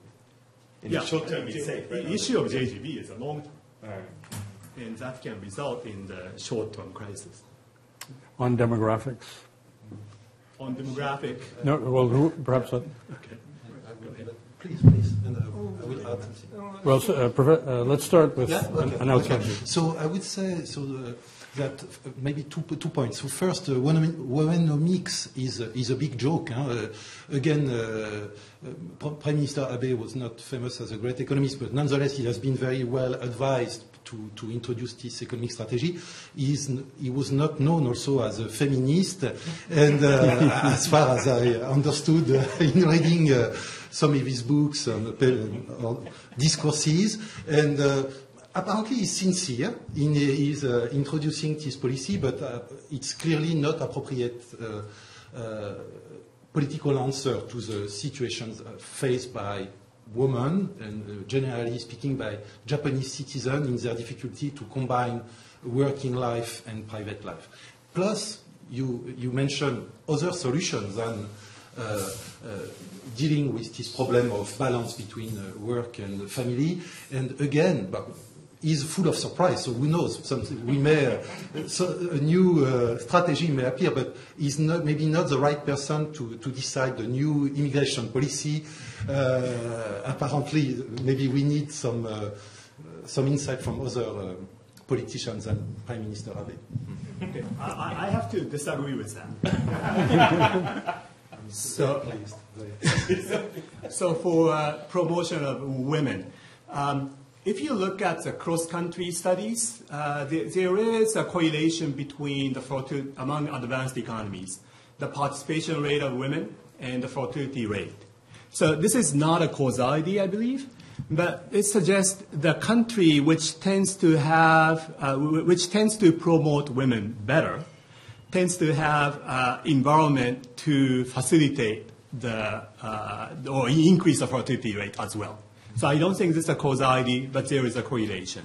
So it's possible that policies that Abenomics is trying to implement to make it easier for women to work may also motivate the Japanese young people to have family as well. So there's not necessarily a conflict between those two. And on immigration, when the growth strategy was published last year, it had about 170 or so policy ideas. One of them was immigration, increasing or depend more on the foreign talent. That's one more than the LDP policy used to have. So that's an improvement. And in this year's growth strategy, the Abe government published 10 focus areas. One of them is the increased use of the foreign talent. So there is a start of the discussion. They don't mention immigration yet, but there is a possibility that they will start discussing the necessity of immigration to combat the demographic problem in Japan. So it's additional information. And as for how to cope with the demographic issues, taking almost long 2 decades discussion for encouraging immigrants. In my feeling, our understanding is due to geographical situation and some cultural situation, it's very hard. So that having this continuous increase of immigrants is very hard in the Japanese society. So that coping with this demographical issue, the only solution would be encouraging women to a workplace, the one hand, the number one. And number two is extending retirement age of our age and making these labor force check. So these are the realistic way for coping with the labor input program in Japanese society. And this situation is voluntarily selected by a Japanese firm. And among Japanese traditional firms, these companies seem to be men's-dominated traditional Sumitomo Mitsubishi type of firm. This company is surprisingly willingly to introduce women's young students. So they began to know the women students is much talented than young boys, so that they are voluntarily introduced. So there is some changes in Japanese company given the very serious labor shortage. I think we have time. You want to collect several? Let's collect. That's a good idea. One from over here, yes? We'll take 3, and then we'll have to. Okay, so, hi, my name is Trevor Kennedy, and I'm one of the MAP students here. And I was reading an Economist article about a month ago, and it said that Japanese companies are holding about $2.1 trillion worth of cash, which is about 44% of GDP. And I believe this is actually the highest in the developed world, if not the world. And looking back to another Financial Times article from 2011, it was about 30%. So I'm wondering, why is it that Japanese companies are holding on to more cash, and what can the government do to encourage companies to spend more to stimulate the economy ideally? Thank you. Okay, we'll take 2 more. Yes, one moment. We'll bring the mic. My name is Ikuko Ito, and I'm teaching a course called Reading Japanese Newspapers. And so we read newspapers. And then I'd like to ask Professor Sako, that's when the Abe introduced an idea in Seicho Senryaku that 30% of the position should be women. And then you simply said that it's impossible to achieve. And then I would like to hear why it's such a simple answer to say that it's impossible. And then also the second question is why even if it's impossible, why Abe introduced the idea 30% by 2020. Thank you. And one more. Yes. Hi, my name is Kaz Kato with the Japan-Canada Chamber of Commerce. The question to each of the panelists, what is your ideal Japanese economy 20 years from now, or even longer term? Because Mr. Joseph Caron mentioned that the politicians or government can do so much, but with those 20 years or even longer term, taking the Professor Kushida's forward-looking approach, what you do like you to share with your idea? Okay, so we have retained earnings question, which is the first one. Retained earnings questions should be answered by me.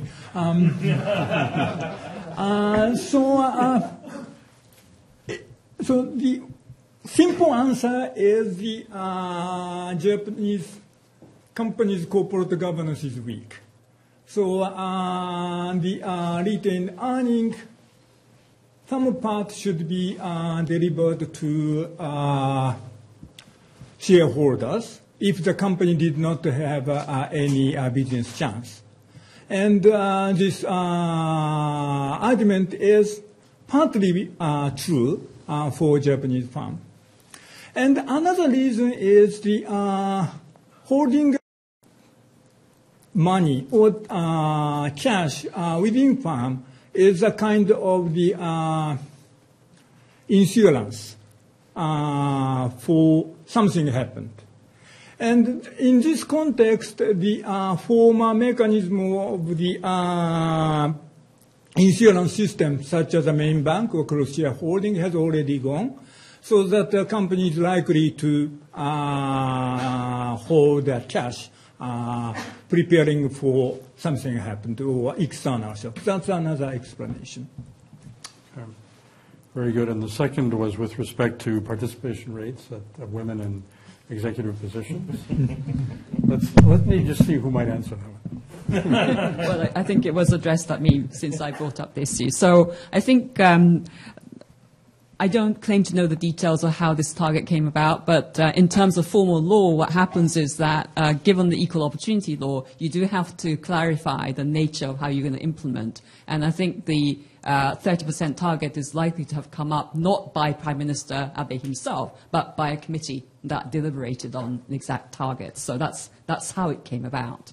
And there's nothing wrong with having aspirational targets, but why is it practically impossible? Well, it's by 2020, which means that we are already in 2014, and this year, hiring, say, more than 50% of women as a graduate intake is not going to do the trick. That's why I'm claiming that it's impossible.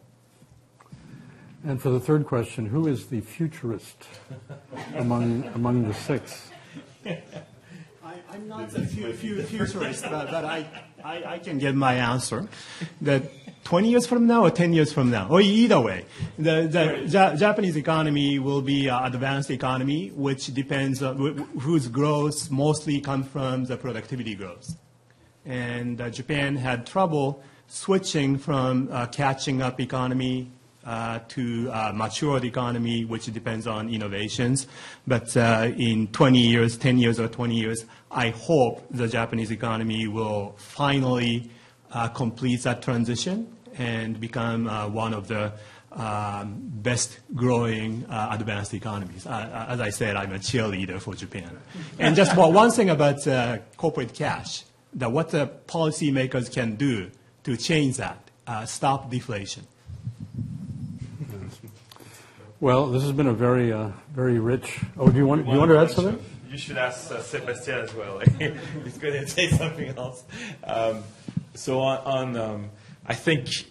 guess the weak point, there have been two weak points in the Japanese economy now. One is innovation, which connects to what Hoshi-san is saying. The other one is the governance of the economy. That is, so I would say in 20 years, nothing will be good unless we finally stabilize the governance in a way that you have a spectrum, a party spectrum, which offers clear debate on economic policy, which is not the case. There's been a lot of overlap, and now we're in a very strange period. And so that's one aspect. And then you hope to get to a more stable equilibrium in the economy after so much transition where there is innovation that happens, but within a more stable economic framework where the JGB market doesn't crash. That is where you do find you're able to have stable growth and a social set of policies to maintain the society in a sustainable way. That is where the innovation and the growth produces the revenues without a perpetual sort of influx of fiscal deficits and the like. Anyone else have a? Yes. So 20 years later, I would imagine Japanese political economy, so from an international viewpoint, not only well inserted in a global value chain, but Japanese political economies that contributed to stabilization of balance of power in Asia. I may dream about this. And on the domestic side, I would imagine Japanese political economy still innovative, environmentally friendly, and more inclusive than it is nowadays. Professor Kushida. Yeah, so in a recent book that I put out, I have a very specific conception of how the Japanese economy, political economy, looks right now and how it's evolved. It's called syncretism. There's the new, and there's the old, and there's the hybrid. New and hybrid are higher growth. Old is traditional, things like regional banks, old medium firm, small shops and whatnot that are potentially hindering quite a bit of growth. So smaller old and bigger new and then bigger hybrid. So that would be great. Okay. Well, I'd like to thank Professor Kushida, Professor Miyajima, Professor Sako, Professor Tiberghien, Professor Hoshi, and Professor Lechevalier for their very, very stimulating comments and responses to our questions. So we will applaud them first.